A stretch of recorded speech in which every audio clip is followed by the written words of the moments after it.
Boa. Então, o que que a gente vai entrar nesse tópico, né, de segurança e vibe code? Então, a gente vai olhar muito sobre a parte de incidentes que ocorreram, né, por conta de vibe code, vulnerabilidades que existem, ataques que ocorrem principalmente em aplicações que são feitas em vibe code.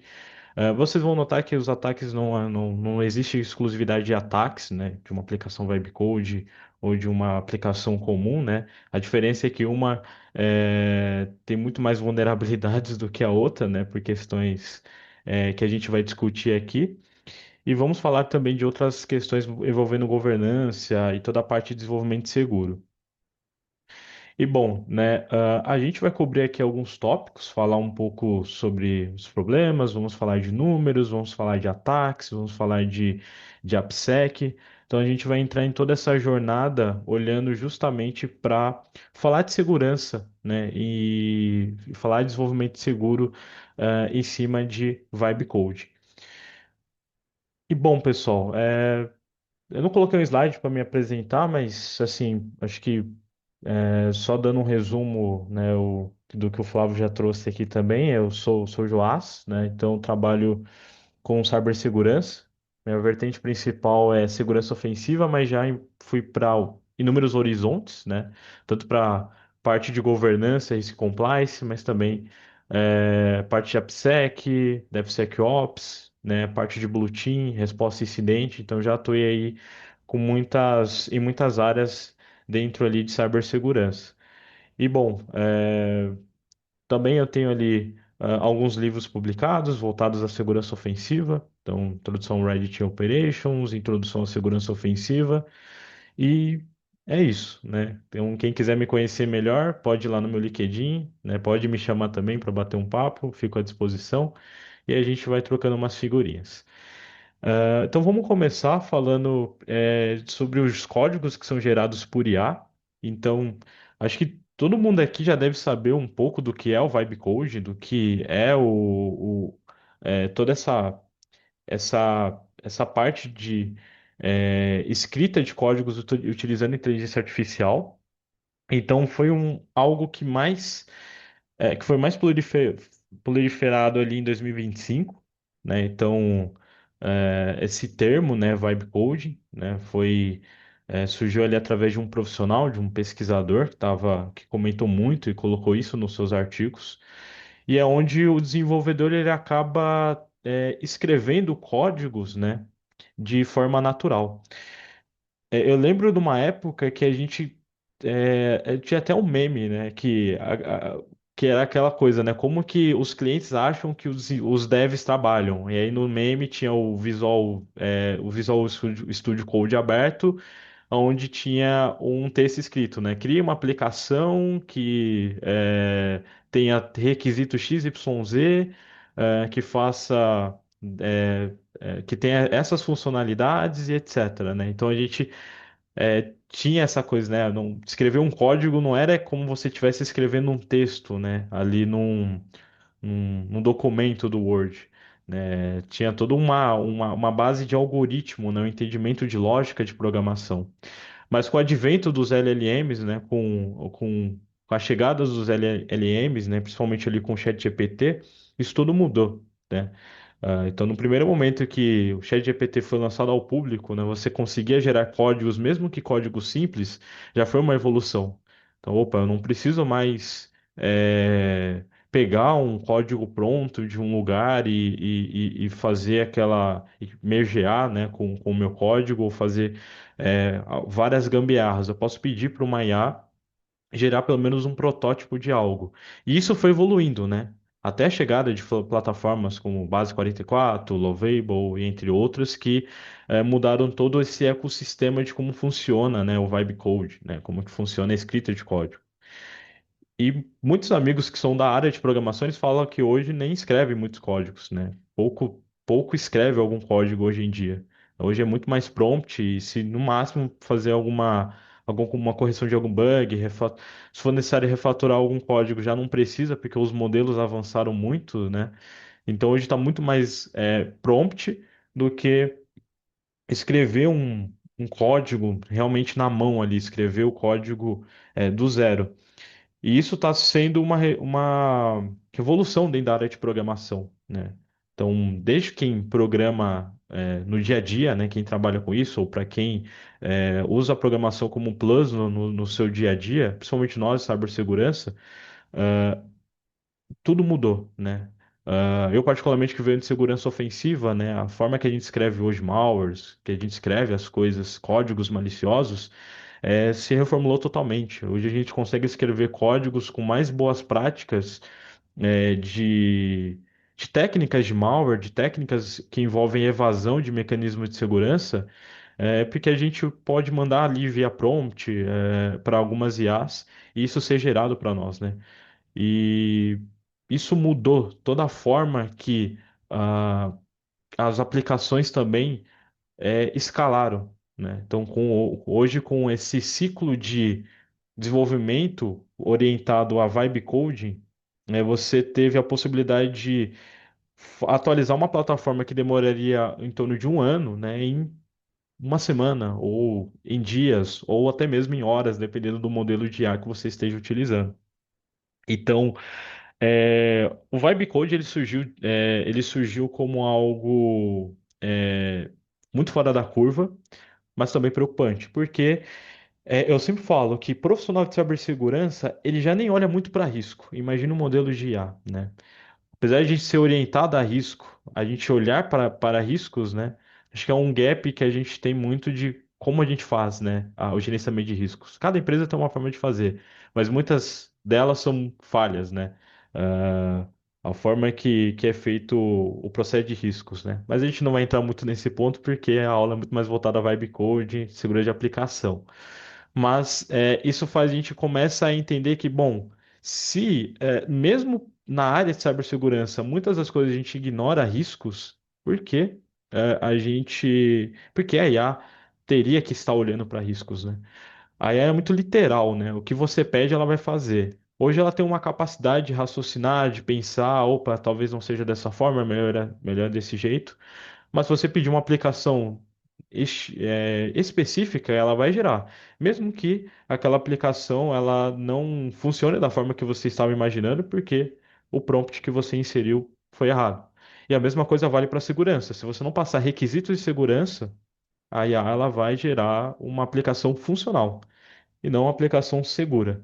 E eu sempre falo que de forma geral tem aquele paralelo, né, de segurança e experiência do usuário e nem sempre anda junto.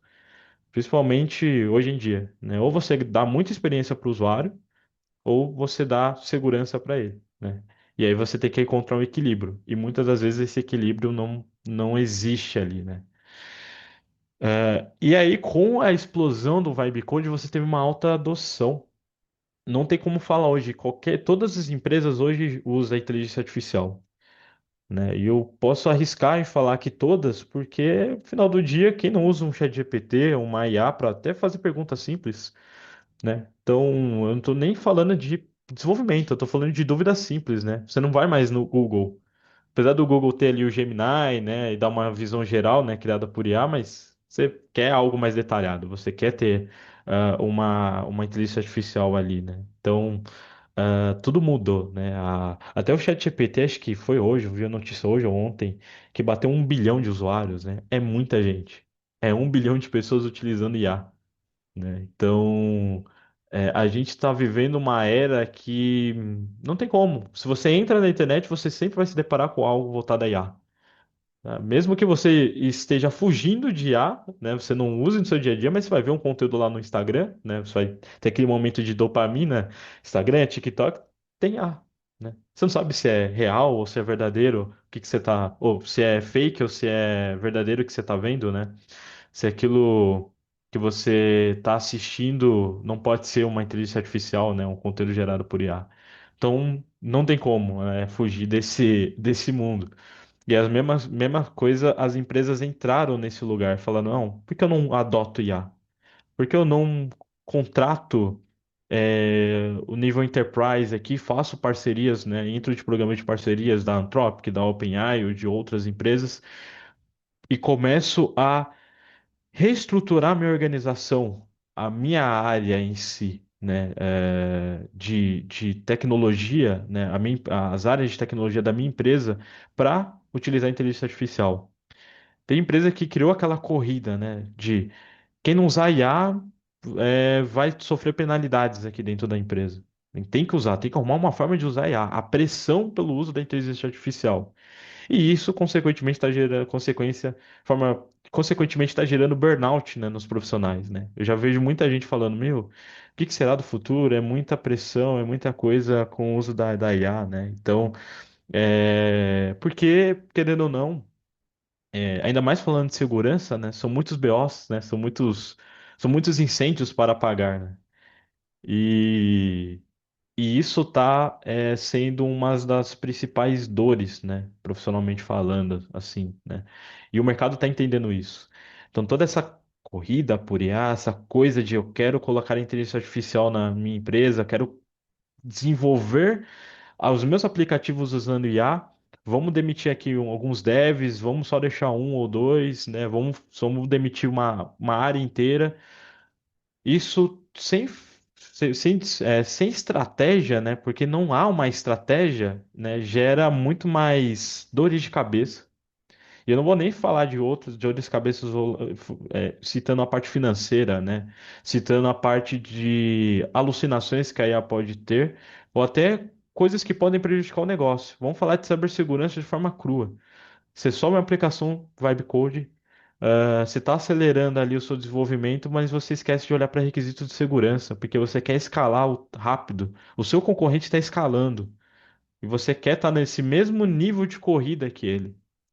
E qual que vai ser o resultado, né? Aplicações vulneráveis, cybercriminosos batendo na sua aplicação e roubando dados, né? Roubo de dados está sendo um dos principais vetores por conta de aplicações que foram mal desenvolvidas, que não souberam, a galera não olhou para requisitos de segurança. E essa talvez está sendo a maior dor hoje em dia. E aí você entra na ilusão de produtividade, né? A gente tem essa ilusão de, nossa, eu tô construindo muitos códigos aqui, eu tô pegando, tô codando aqui, tá saindo muitos projetos legais, mas, né, zero segurança, zero experiência, zero usabilidade. Porque se a gente falar de usabilidade, esses vibe code que surgem aí, você vê cada bug, né? Principalmente de uma galera que não tem uma base tecnológica, que está construindo essas plataformas. Aí você vai acessar a plataforma, vai navegar na plataforma, você tem até medo de colocar o seu CPF. E pede o CPF. Não, coloca o seu CPF aqui. Só por que eu vou colocar o CPF numa base, ainda mais um. Se a pessoa não garantiu a, a, o básico da usabilidade da plataforma, imagine o que ela deixou e postergou ali no back-end. Porque vou pegar um exemplo, Lovable. Lovable você gera a plataforma, você gera o conteúdo o SaaS que você quer desenvolver. E você também consegue analisar a estrutura dos arquivos, dos códigos ali. Para quem não tem uma base mínima de programação, vai olhar ali TypeScript, nossa, nem sei o que que é isso. No máximo vai saber que é o HTML, CSS, JavaScript, que hoje em dia os cursos de informática ensinam, né? O básico, pelo menos. Mas TypeScript, SQL, né? O que que é Supabase? Eu sei, Supabase é só que cria um banco de dados, de boa, né? Já está criado, não preciso saber query de SQL, que era o terror, né, da galera antigamente, né? Falar de SQL parecia que era como programar em assembly, né? Tinha muita gente que tinha dificuldade, né, naqueles SQL, né? Ainda mais se for pegar os diferentes tipos de bancos de dados, né? Postgre, MySQL e etc. E tudo isso gerava um espanto. Hoje em dia não. Hoje em dia é maravilhoso, né? Porque você pode criar uma plataforma e ter um banco de dados integrado. Você não precisa nem saber de API, você precisa conhecer de integração. Por quê? Ah, eu quero ter um gateway de pagamento. Antes você precisava configurar ou você precisava programar uma API, configurar os endpoints, as rotas, conectar um token, por exemplo, garantir que aquele token não fosse exposto dentro do código, então você usava ali uma variável de ambiente ou algo nesse sentido. Você tinha todas umas boas práticas, porque você não vai colocar o token lá no código-fonte ali, principalmente no cliente, né? Então você tinha até para implementar um CAPTCHA simples também, você tinha todo um processo ali, você tinha. Hoje em dia não. Hoje você manda prompt, você vai na plataforma, a própria plataforma já faz isso para você. Só que você não sabe se está garantindo segurança ou não. Ele vai garantir que a aplicação funcione. Mas ele não vai olhar, por exemplo, uma coisa simples, política de senha. Aí você vai acessar um SaaS por aí, 5 caracteres a senha. Você fala, nossa, é muito. Aí nem exige caractere especial nem nada. Então você coloca lá 1, 2, 3, 4, 5, já era. Você consegue cadastrar um usuário. Não tem política de senha, né, adequada na plataforma. Se você olha o cliente, tá ali um monte de coisa exposta, né? Você não tem nenhum mínimo de ofuscação do código. E quando você olha JavaScripts, por exemplo, né, os mains JS ali que tem nas aplicações, quando você vai ver tem os endpoints, webhooks, tudo exposto ali, né, no código. Aí, prato cheio. Eu já peguei a aplicação que tinha toda a estrutura lógica que montava a loja do usuário ali, ah, da página, perdão, tinha toda a estrutura da loja em JavaScript, em toda essa lógica ali via client, né? Não sei qual que foi a ideia do dev. Aí, se você tem um conhecimento básico de client-side para exploração, você consegue criar uma extensão, uma coisa muito mais específica ali, para manipular itens daquela loja em nível de client, né? Ou até mesmo direcionar itens para outros para outras páginas, refletir em outras páginas, principalmente se não tiver ali cabeçalhos de segurança bem configurados, né? Principalmente X-Frame Option e etc. Então dá para você construir um negócio absurdo, né? Você criar uma página falsa só usando o conteúdo real daquela página ali, o conteúdo da página real, né? E explorar a nível de cliente muita coisa ali, né? Manipulação. Então, você começar a proliferar uma extensão maliciosa ali, você pode, sei lá, ah, redirecionar o meio de pagamento. Então, um exemplo simples que eu já observei, né? Então, o meio de pagamento era processado via cliente. Então, você conseguia obter o meio de pagamento pelo cliente, pelo navegador, não pelo back-end, né? Não era o back-end que gerava, né? Eu não sei qual foi a lógica. Aí dessa lógica você consegue fazer o quê? Se você tiver uma extensão maliciosa, ou até uma vulnerabilidade simples, como um XSS, se altera ali na página o link do pagamento e você gera um link do pagamento seu. Como que o usuário vai saber no final do dia que você está pagando? Você só cria uma lógica ali, né, posterior para ver o valor do produto ou não, né? Você pode tentar a sorte ali e ver se o usuário cai. Ele nunca vai achar que o site está comprometido. Ninguém nunca vai imaginar, né? Então, assim, você tem uma ilusão não só de produtividade, mas também uma ilusão de segurança. Não, aqui ó, já vai gerar com segurança. Mas se você não sabe nem os requisitos básicos de segurança, de uma arquitetura simples de segurança numa aplicação, não adianta, né? Então, por isso que está vindo muitas aplicações vulneráveis assim no mercado. E aí tem aquela coisa, né, porque os modelos geram códigos inseguros, né? Falta eu acho que eu vou resumir tudo aqui, né? É um prompt. Se você não dá o prompt correto, eu não vou nem colocar a culpa nos modelos. Se você usa um Cloud Ops 4.8 ou até o Fable 5, apesar que o Fable 5, né, que é um modelo ali como se fosse uma prévia do Mythos, ele não permite o aspecto de segurança, né? Ele tem uns guardrails em real time ali que falar de cibersegurança barra, então não adianta. Mas vamos colocar o 4.8. Se você passar os requisitos de segurança, ele já vai fazer isso para você. Se você passar os requisitos de segurança, ele vai fazer para você. Mas o que que todo mundo posterga?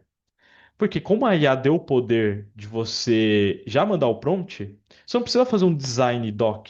Você não precisa fazer uma arquitetura da aplicação, desenhar a arquitetura da aplicação. Você não precisa fazer nada, né? Você não precisa desenhar nada. Você não precisa escrever nenhum simples diagrama de funcionalidade. Você só manda o prompt. Eu quero uma aplicação de e-commerce que eu só suba os meus produtos e tem um link de pagamento.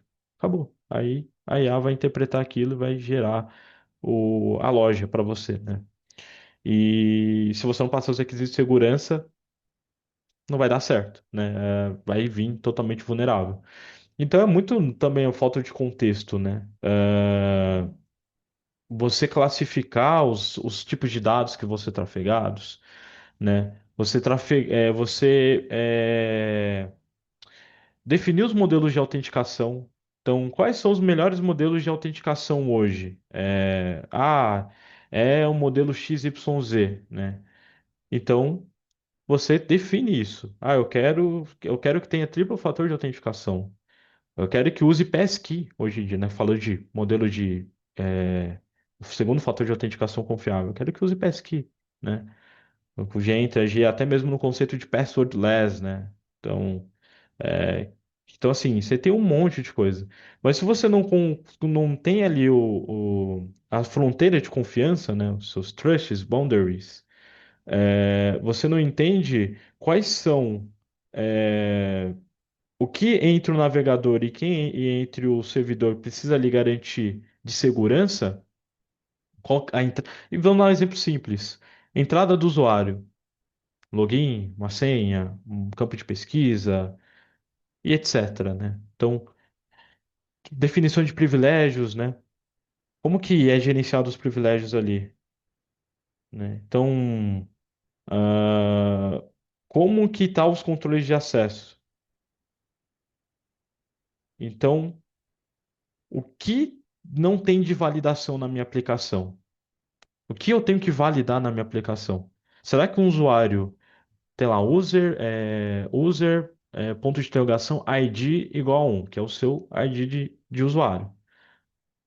Então, o ID do usuário Joás é 1. Aí pega ID do usuário Flávio é 2. Será que é, eu, como usuário aqui falando, né, Joás consegue ver os dados do Flávio através de uma falha de IDOR, né, ou pegar um objeto, né, você conseguir acessar um objeto, né, de forma direta ali, um objeto que está inseguro, que no caso, o usuário é um objeto, né? Então, dentro desse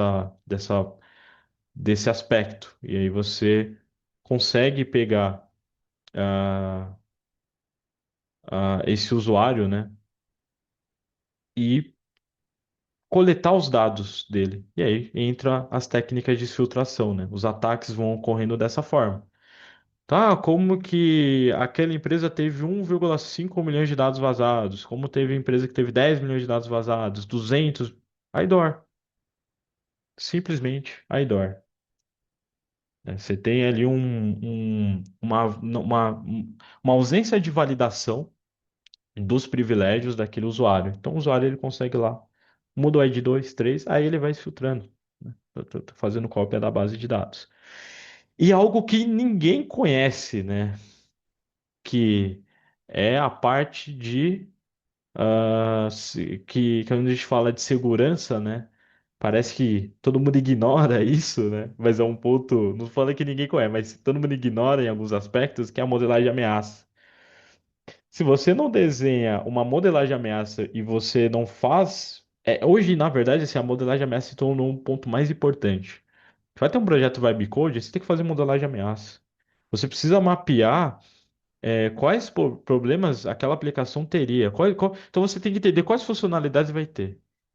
E aí, a partir disso, você vai começar a fazer modelagem de ameaça em cima disso, né? Você entender quais riscos para cada funcionalidade.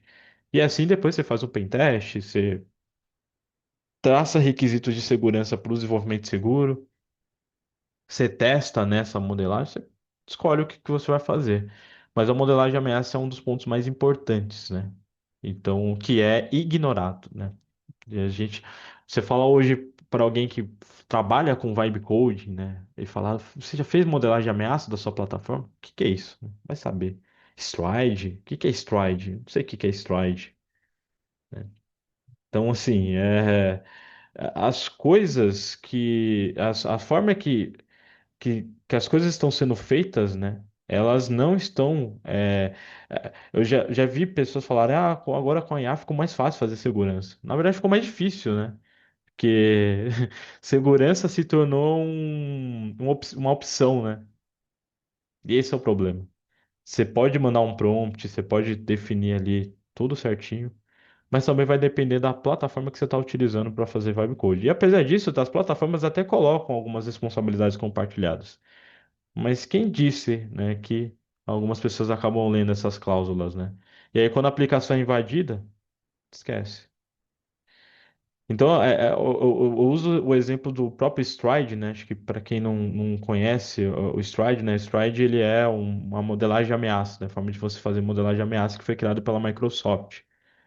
Então, cada letra, né? Se você pegar o S, T, R, I, D, E, cada letra representa alguma coisa. Então, eu costumo falar o seguinte: o S é o spoofing, né? Você falsificar uma identidade. Você consegue fingir ser outra pessoa na aplicação?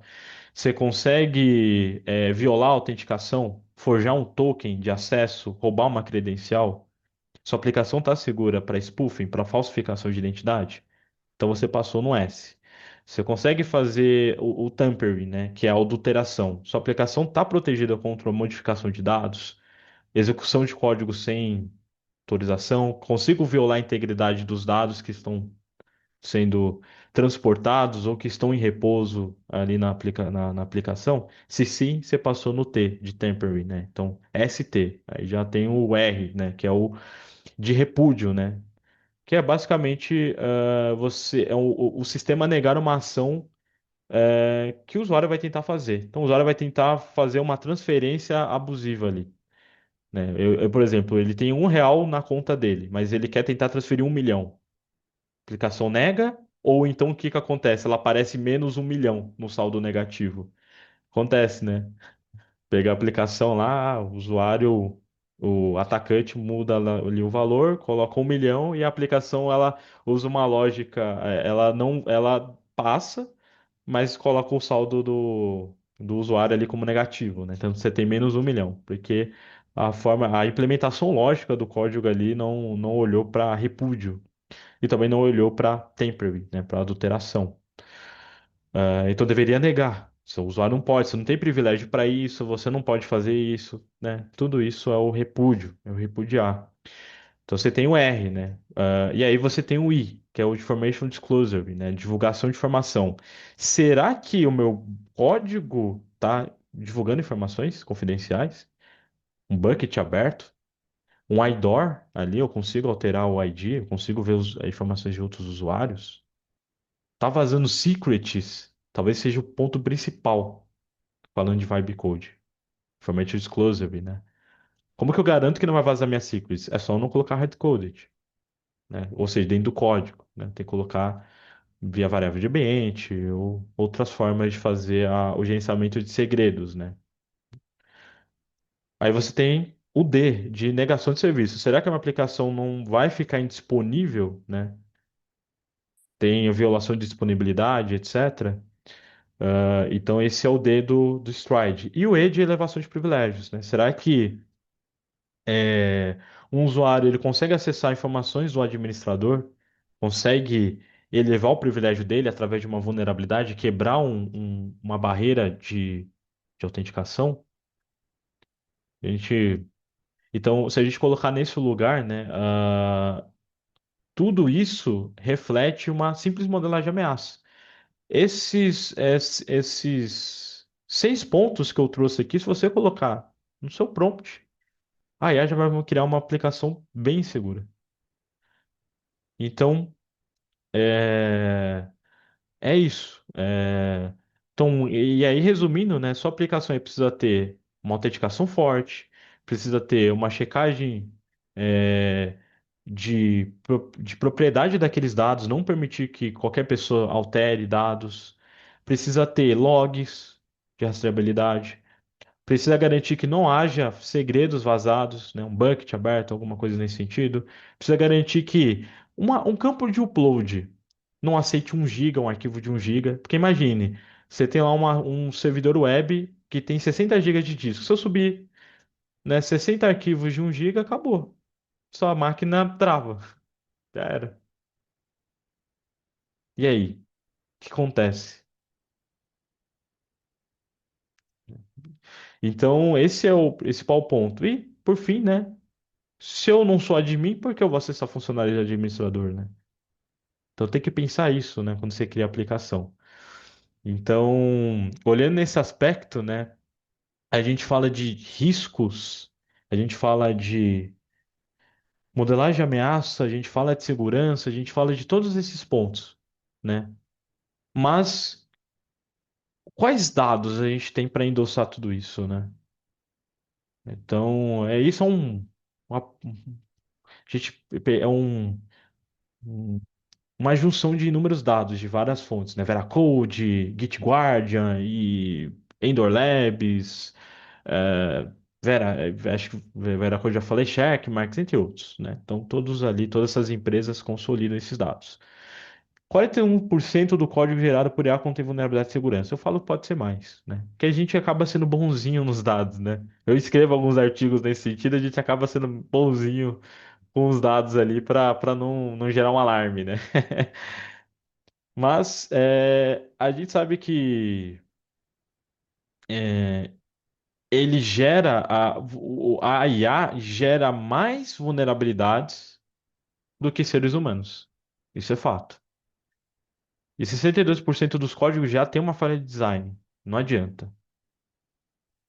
E aí, quando você fala de GitHub, nossa, é a pior coisa que tem.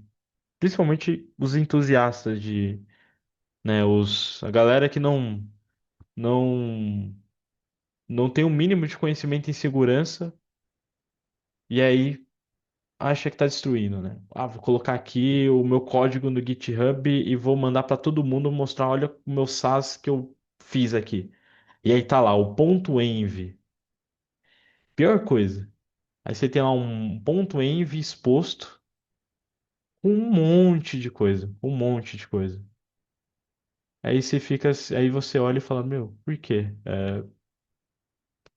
O terror de segurança, né? Isso acontece até com engenheiro de software, staff, distinguish.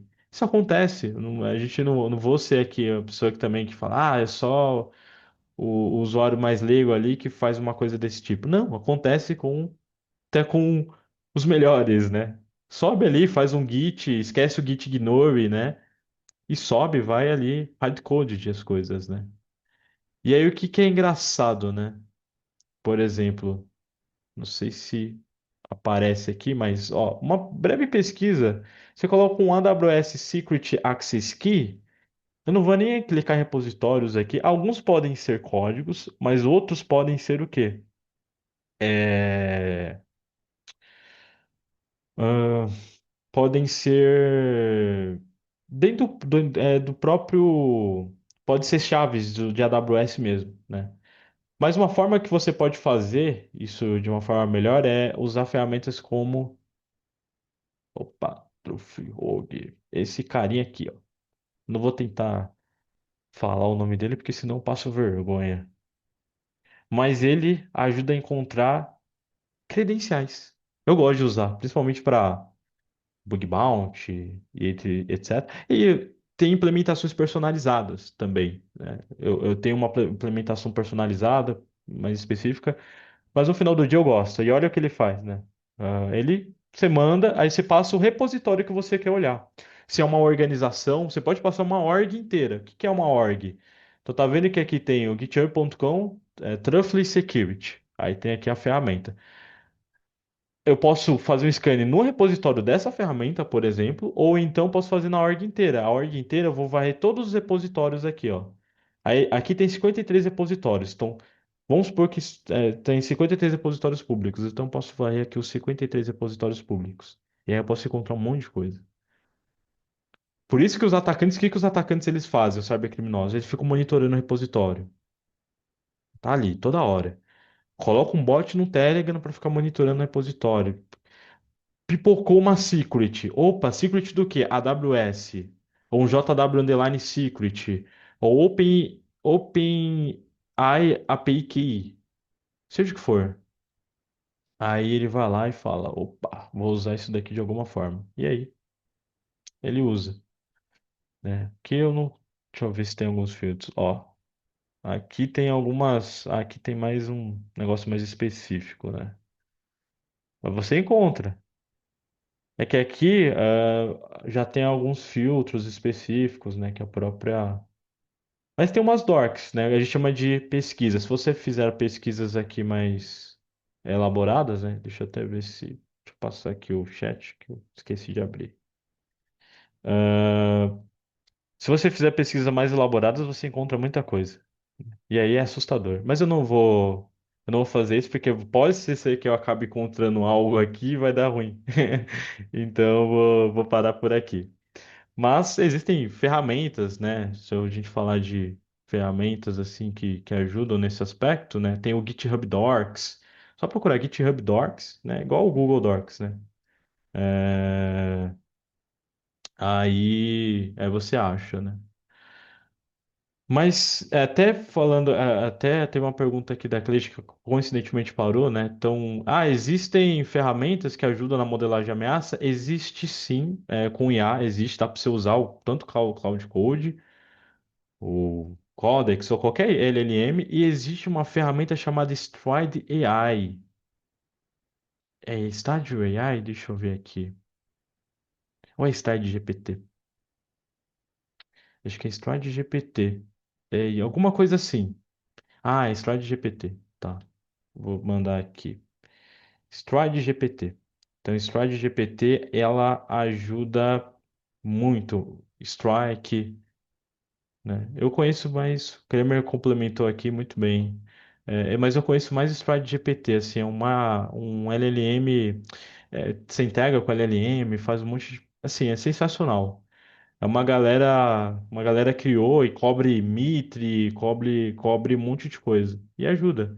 Ele olha tanto para o ASP LLM, mas também você pode adaptar ele, né, para olhar para outros lugares, né? Ele é muito mais focado para LLM, para IA, mas você pode adaptar a plataforma e tudo mais, né, para trabalhar com ele. Ah, mas tem assim, o que mais tem é ferramentas hoje em dia para fazer modelagem de ameaça, né? Então, você bateu acho que tem o Arrows também. Tô tentando lembrar algumas aqui. De nome eu sou bem ruim para, mas é um agente de IA para fazer modelagem de ameaça. Então a galera vai montando assim uns projetos, você coloca API, você vai colocando um monte de coisa ali. Aí você coloca a sua API da OpenAI, etc. Então fica um negócio bem legal.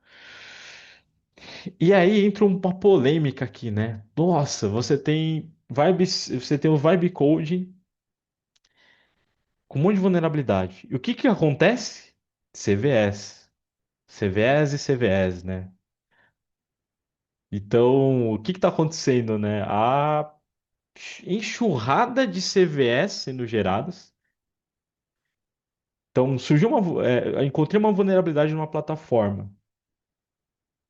Aí vai lá e publica uma CVE. E aí, qual que é o ponto, né? Lembra da nossa aula passada sobre segurança ofensiva aplicada a IA? Então, eu uso a IA para identificar vulnerabilidade. E aí você tem plataformas Vibe Code surgindo e você tem um Vibe Hack ao mesmo tempo.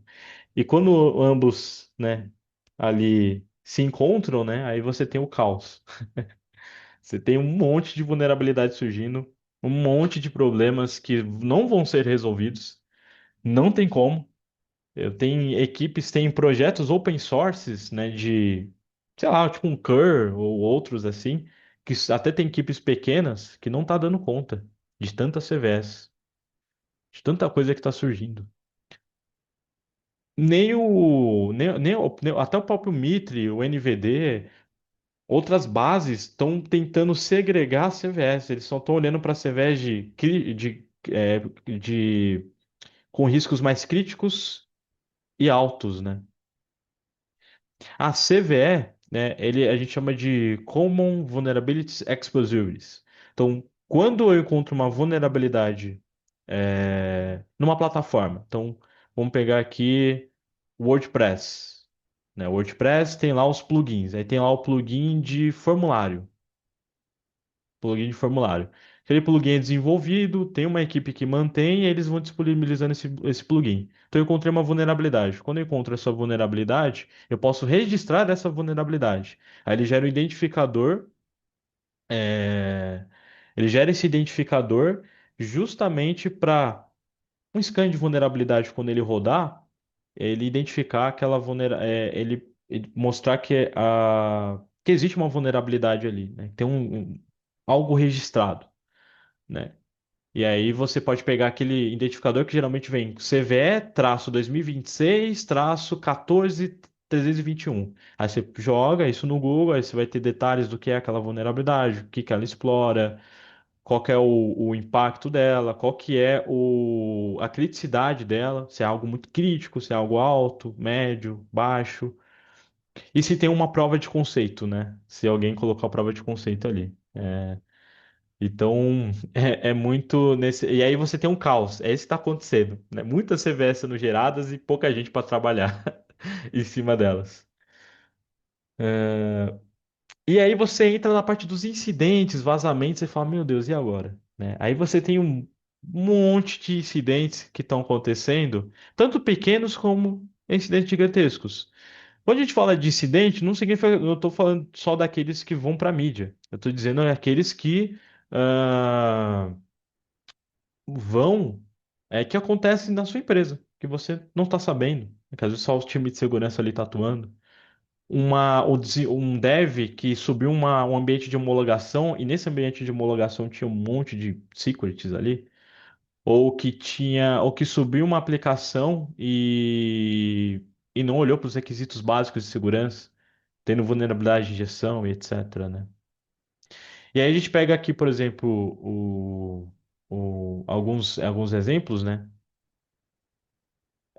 Que o que você vai notar, né? Broken Access Control. Então, você tem muito das plataformas geradas por Vibe Code, um dos principais problemas, na verdade, o maior problema é quebra de controle de acesso, Broken Access Control.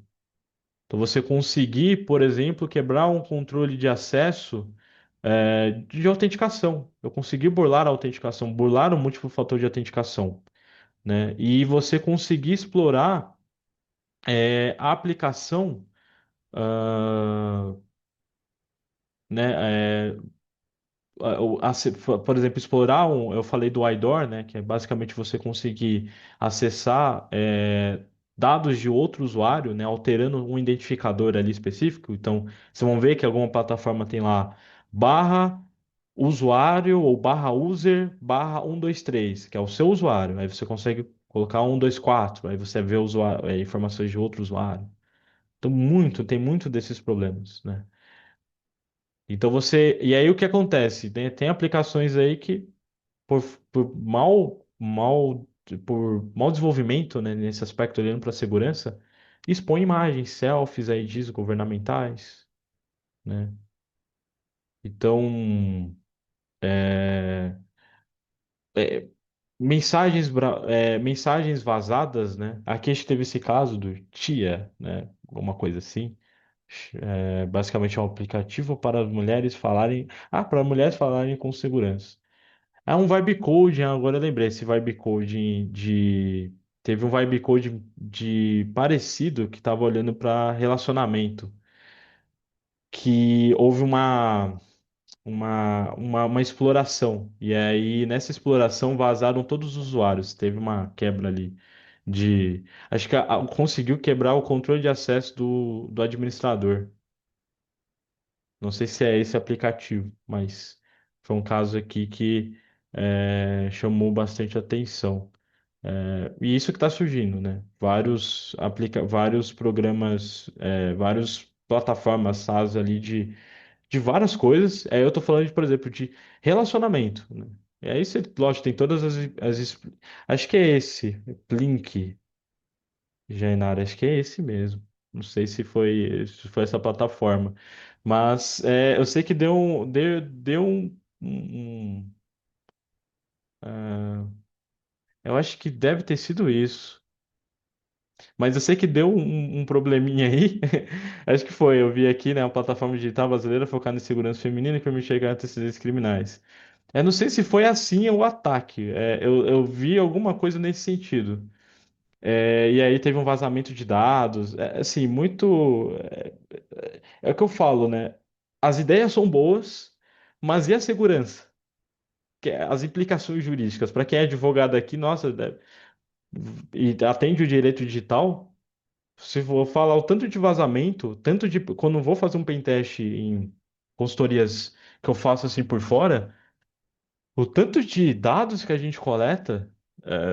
Aí vocês ficariam assustados. Você fala, nossa, por que a plataforma tá ali e só tá operando?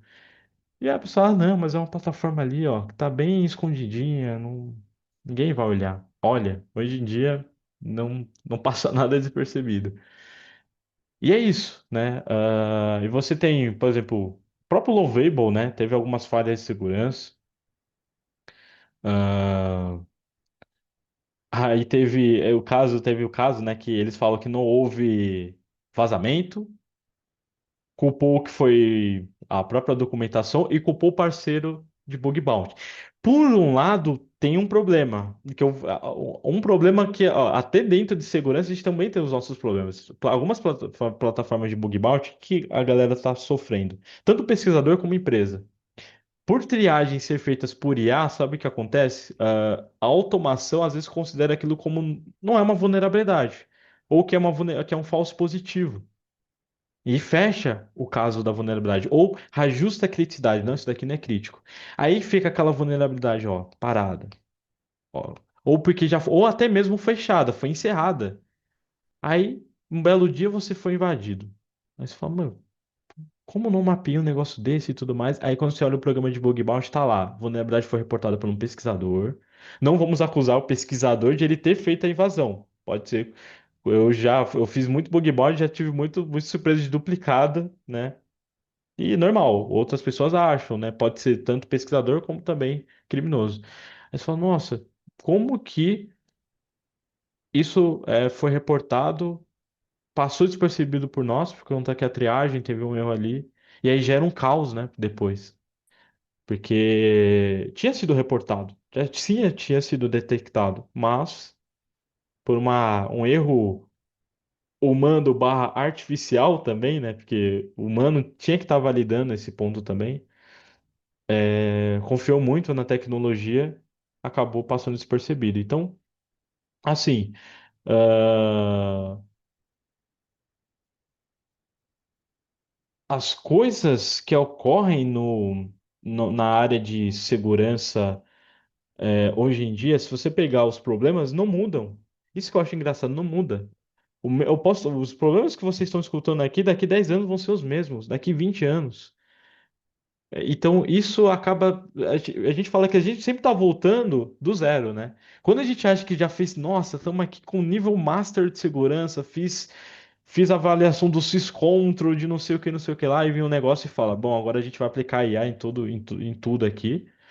Vamos reformular nossa esteira de desenvolvimento.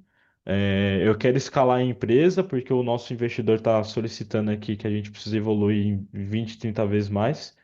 E aí já era. Aí você olha e fala, nossa, todo aquele trabalho que a gente fez, já era.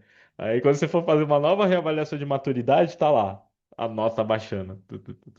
Eu peguei o caso também de um cliente, né? Ele tava ali com uma nota muito boa no TPRM deles, né? Do gerenciador de riscos de terceiros.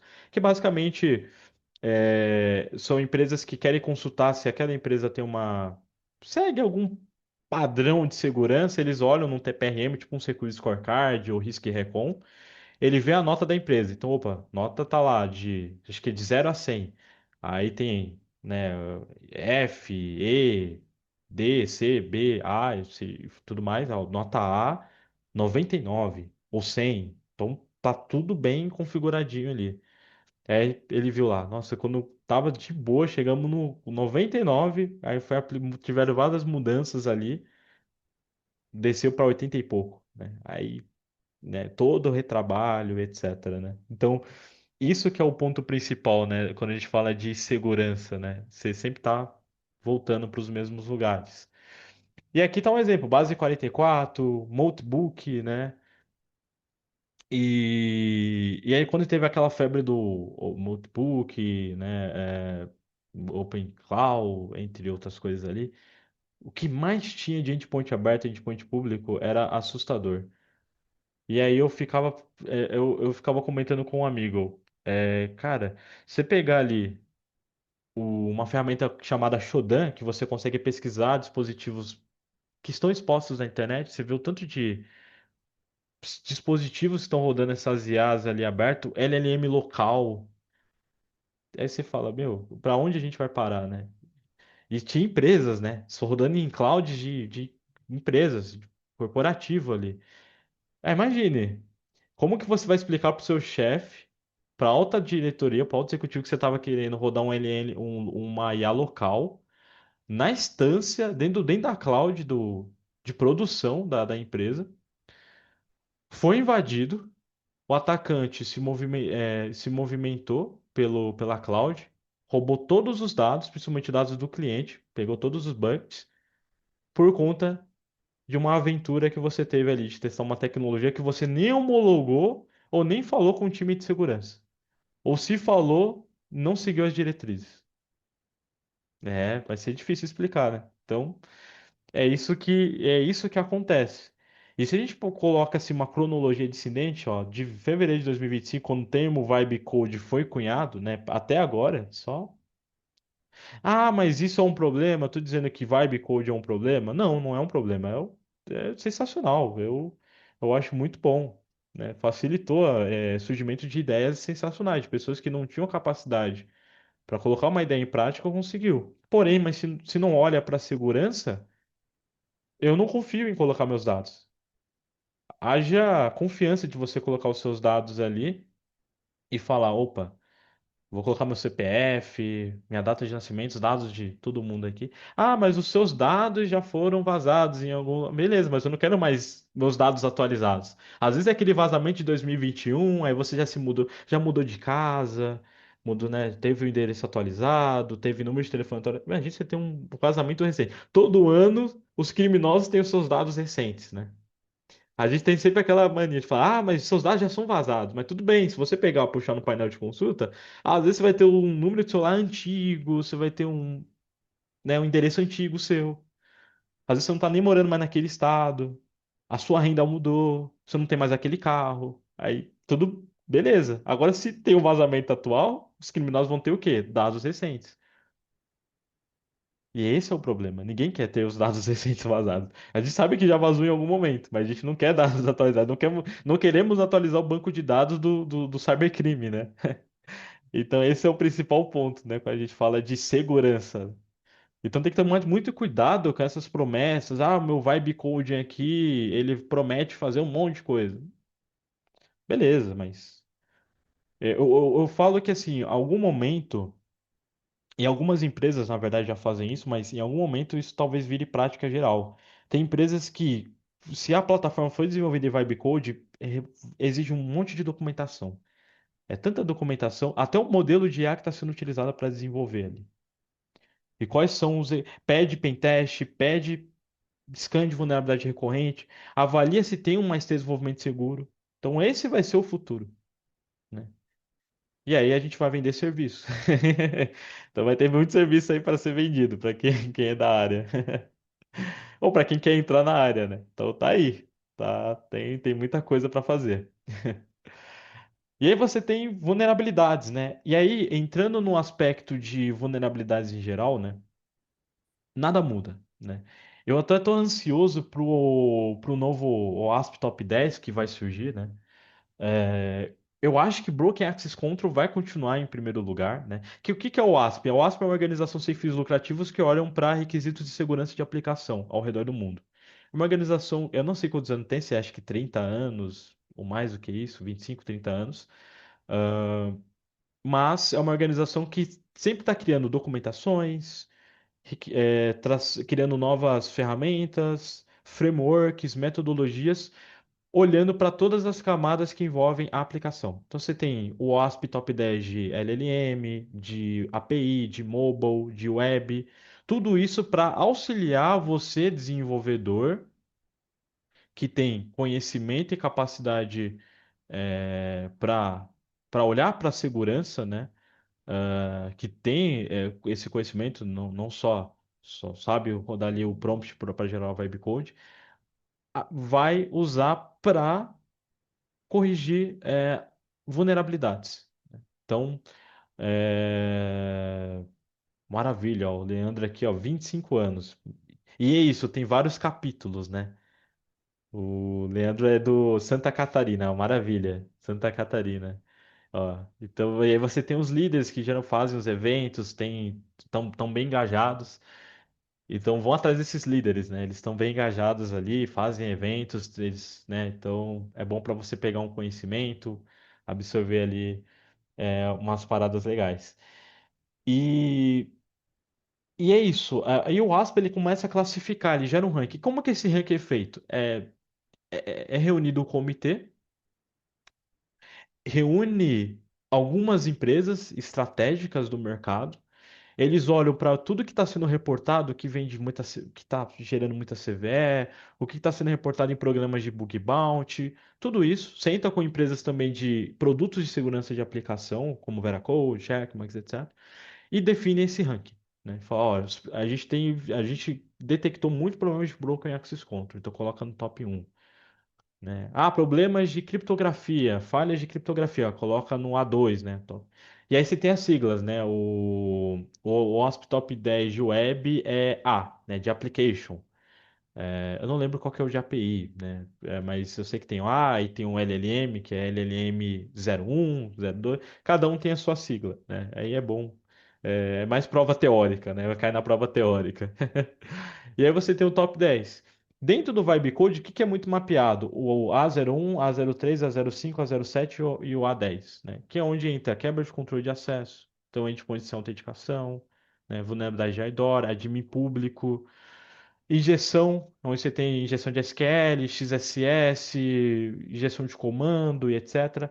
Má configuração, então cabeçalhos de segurança ali do servidor web não zero, né? Um cabeçalho que impediria é, que um usuário conseguisse carregar sua página, perdão, um usuário não, um atacante conseguisse carregar sua página numa página falsa, que é que é o wireframe, né? Carregar um wireframe, que aí seria o cabeçalho Xframe Options.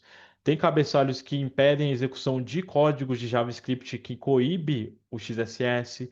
Tem cabeçalhos que impedem que eu altere um cabeçalho chamado hosts, coloque o meu IP e consiga enviar informações o meu IP, informações daquele site, manipular aquele site para mandar informações para o meu IP, mudar a origem que ele está se comunicando, né? Seja o que for, para redirecionar para outro lugar, para um site fraudulento, por aí vai. Então tem cabeçalhos que ajudam a coibir tudo isso, né? Então, e aí tem a parte de autenticação, falhas de autenticação, né? Que uma senha fraca, ou não encerrar uma sessão após o logout, né? Ou eu conseguir acessar várias sessões em vários dispositivos, pode ser uma falha, né? Entra uma falha de design, seja o que for ali.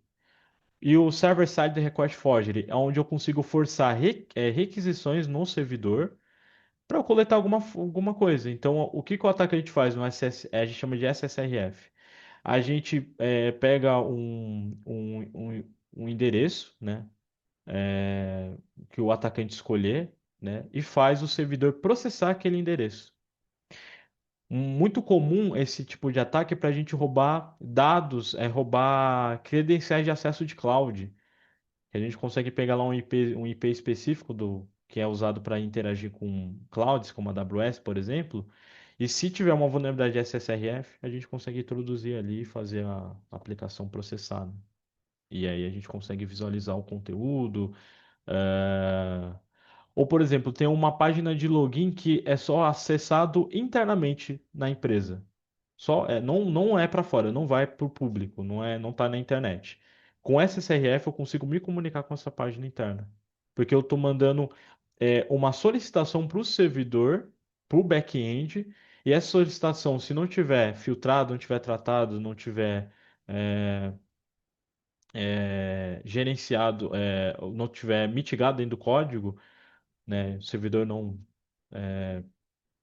não, não dropar essa solicitação, aí eu consigo acessar uma funcionalidade interna da aplicação ali que só roda em localhost, por exemplo. E por aí vai, né? E secrets vazadas, né? Que a gente já falou aqui bastante. E aí são as classes de falha que repetem. E uma coisa também, dependências inseguras é uma coisa que dá muito problema. O que que é dependências, né? Quando você vai construir um aplicativo, um software, ele tem bibliotecas. Essas bibliotecas, elas são úteis para o quê? Ah, eu quero criar uma funcionalidade de... Deixa eu ver um exemplo de, sei lá. Nossa, agora me deu um branco assim de... Ah, sei lá, você quer colocar um mapa, né? Um JWT, por exemplo. Perfeito, JWT. Vamos falar de. Eu estava olhando muito para client, né? Mas vamos olhar para dependências NPM do Node ali. Boa. JWT. Eu preciso colocar uma dependência para eu usar um token JWT, que geralmente é um dos padrões de autenticação mais utilizados. Você coloca o login e a senha. Quando você logar, ele gera um token. Esse token, né? Ele é assinado, ele tem uma secret ali, o que a gente chama de uma senha secreta, que impede que eu pegue aquele token e manipule aquele token. Então, aquele token, sei lá, tem algumas informações. Dentro dessas informações, o token fala se o seu usuário é administrador ou não. Se eu souber a secret daquele token, eu posso colocar a secret e alterar de admin false para admin true. E aí eu assino de novo aquele token e uso. Eu preciso usar uma dependência para isso. Eu preciso ter uma dependência, uma biblioteca para isso. Porque senão eu tinha que escrever todo o código do zero, né? Então a biblioteca já está pronta, você usa. E aí o que acontece? Criminosos, eles sequestram essas dependências. Eles sobem uma versão, né? Eles pegam o caminho daquela dependência e sobe uma nova versão. Eles manipulam aquele caminho, seja da forma que for. Eles envenenam o pacote, adicionam um backdoor naquela dependência, alguma coisa ali que prejudica as aplicações. E aí você vai fazer um update, por exemplo, do pacote, lá do que faz o token JWT funcionar. Você faz a atualização um pacote malicioso. Aí já era. Aí você acaba sendo infectado nesse processo. E aí não tem muito o que fazer. E aí tem a questão do credential sprawl, né? Que é você ter uma exposição persistente ali de credenciais. Então, é secret, você vai comitando, vai fazendo, né? Vai subindo repositórios no GitHub e tá sempre alguma coisa vazando ali. De forma, né? Ou você tá subindo uma aplicação e esquece um diretório ali na pasta do servidor. Aí tem um diretório barra senhas, né? Acontece. Barra backup barra senhas.txt. Ou um ponto env, né? Então, isso é uma coisa que acontece, e isso acaba virando uma janela de exposição, né? E essa janela de exposição é muito complicado. E aí, como que as ferramentas que são utilizadas, né? Como que o atacante ele explora, né? Como alguns LLMs você tem um acesso amplo na máquina, isso gera uma superfície nova de ataque. E aí existe uma CVE chamada Curse Execute, né? Para quem usa cursor aí. Que é um prompt injection que permitia ordenar o cursor a executar comandos no servidor, né? Então tinha perdão, na máquina do desenvolvedor, perdão. Então você tinha ali o cursor ali, e aí você tinha uma vulnerabilidade que permitia fazer com que o cursor executasse comandos no alvo, comandos específicos. Eu usava o LLM para executar comandos específicos sem restrições, né? E aí você tinha várias formas de fazer isso. Você podia mandar pacotes maliciosos ou qualquer outro tipo de cenário ali de exploração. O Copilot também tinha um prompt injection, né? Ou até mesmo um acesso indevido ali. O atacante consegue acessar a aplicação de uma forma privada ali na plataforma, através do prompt injection, até mesmo de um chatbot que usa por trás do LLM, e aí O que acontece? Aquele LM às vezes tem contexto da organização inteira. Aí no chatbot que está mal configurado, eu mando o prompt injection dizendo o seguinte: olha, eu sou. Eu mando prompt injection lá com um jailbreak, alguma coisa, com uma coisa que quebra a IA, ela fazer. Aí eu coloco uma mensagem. Agora me traga todas as informações da organização, todos os usuários da empresa XYZ e eu quero as suas matrículas. Aí, se o LLM tiver conectado a alguma base, alguma coisa nesse sentido. Um exemplo, tem um ataque legal na Grok. Não foi legal, né? Porque teve uns problemas ali, mas acho que foi do X ali no Grok. Um atacante ele fez uma injeção de prompt usando um prompt que estava em código Morse. E esse prompt alcançou uma carteira de criptomoeda que estava conectada com o LLM ali, não me pergunte por quê, e transferiu dinheiro para uma carteira de Bitcoin, uma carteira de Ethereum, seja o que for ali do atacante. Então pode acontecer. Já encontrei alguns LLMs que estavam conectados a uma base de dados e você conseguir, através de prompt injection, extrair informações. Tem como. Então tem esses problemas. Ah, alucinação de nome de pacote também, né? Aí falou de NPM, de pipe, né? Também. É, aí o LLM ele alucina o nome do pacote e traz um pacote malicioso, e isso é muito comum. E aí geralmente o atacante usa o type squaring, né? Coloca um nome igual, né? Ali no pacote, só altera. O que acontece é o seguinte: se você falar para o LLM, busca o repositório de uma ferramenta tal, ele vai trazer vários tipos de repositório. Então, traga o repositório da ferramenta Neuroexploit. Aí tem alguém que tem o mesmo nome. Só que se você não especificar de quem é o dono do repositório, ele vai buscar ali o que ele achar, talvez que tenha mais estrela, ou o que ele acha que, sei lá, é mais legítimo. E aí pode dar dor de cabeça. Ataques de supply chain, muito comum, né? Eu ataco o meu fornecedor. E aí eu consigo chegar no seu, nos dados da sua empresa. O MCP, por exemplo, eu vou configurar um MCP, mas os MCPs mal implementados, sem controle de acesso, sem uma configuração de segurança adequada, você consegue, através do MCP, chegar nos dados que estão conectados naquele MCP, talvez um banco de dados, algum contexto de uma empresa, contexto da empresa, de alguma coisa ali de negócio, etc. E aí, assim, você tem vários tipos de ataques quando a gente fala de supply chain, né? E cada um desses ataques, eles têm um impacto dentro da empresa, ah, que não só afeta você, mas pode afetar milhões de outros fornecedores ali. E quando a gente olha, por exemplo, LLM Jack, né, a gente pega um modelo de IA, né, a gente sequestra uma credencial, uma chave ali que a gente pega no GitHub, por exemplo, a gente pode usar aquela chave, aquela a chave de API né, que tá exposta e sair mandando prompts para o LLM e extraindo informações do LLM da empresa. Então, tem muitas dores ali falando de LLM também, né? Então, por isso que é muito bom você usar um Secret Manager, não tomar cuidado ali com os commits que você vai fazer, os PRs que você vai fazer ali no repositório.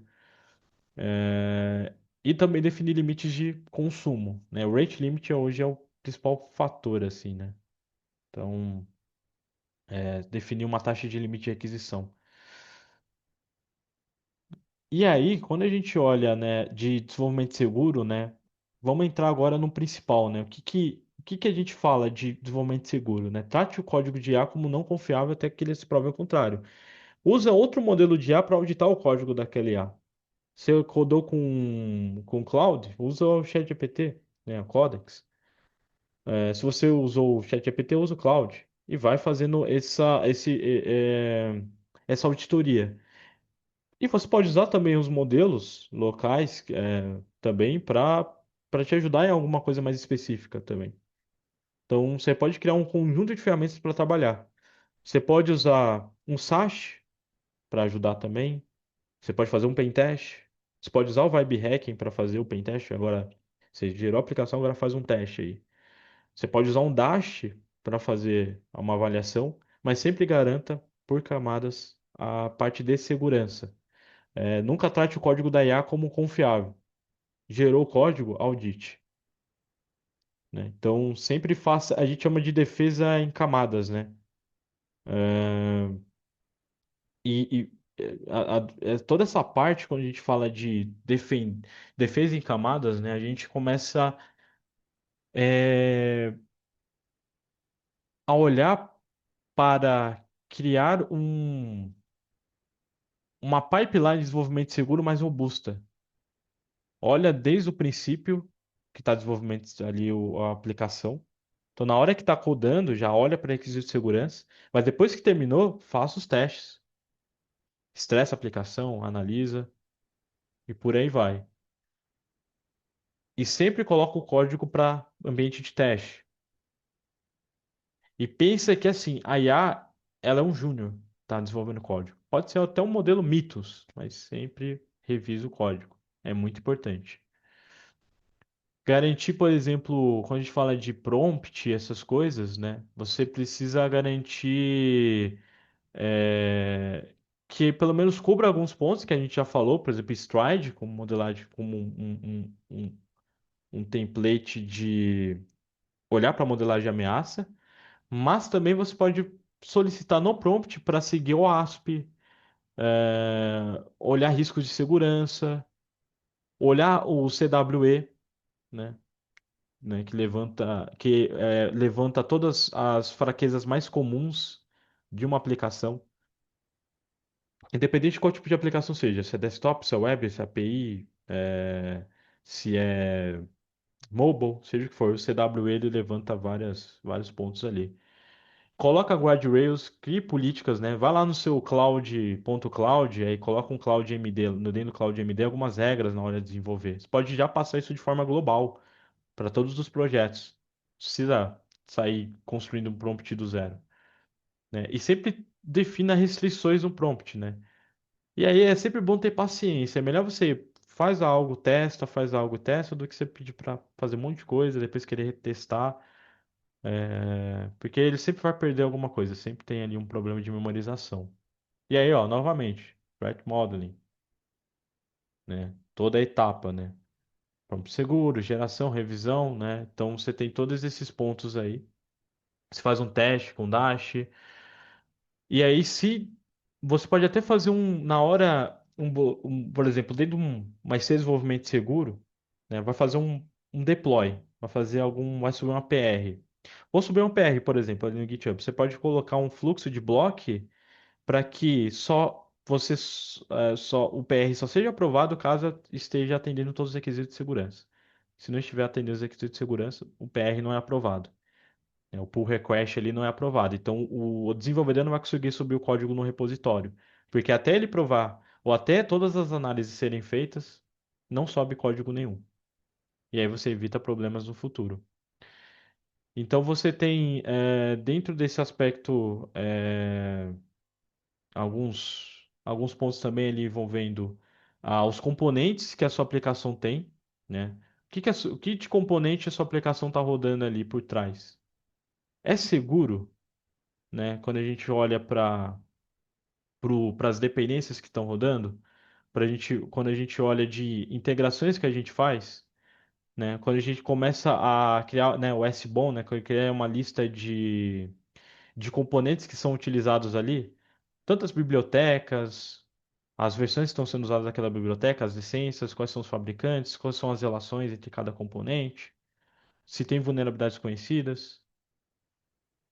Se eu faço verificação de hash, se eu valido a hash daquela dependência, porque se alguém alterar aquela versão naquela versão, então eu tenho lá React 18.10, tem uma hash específica.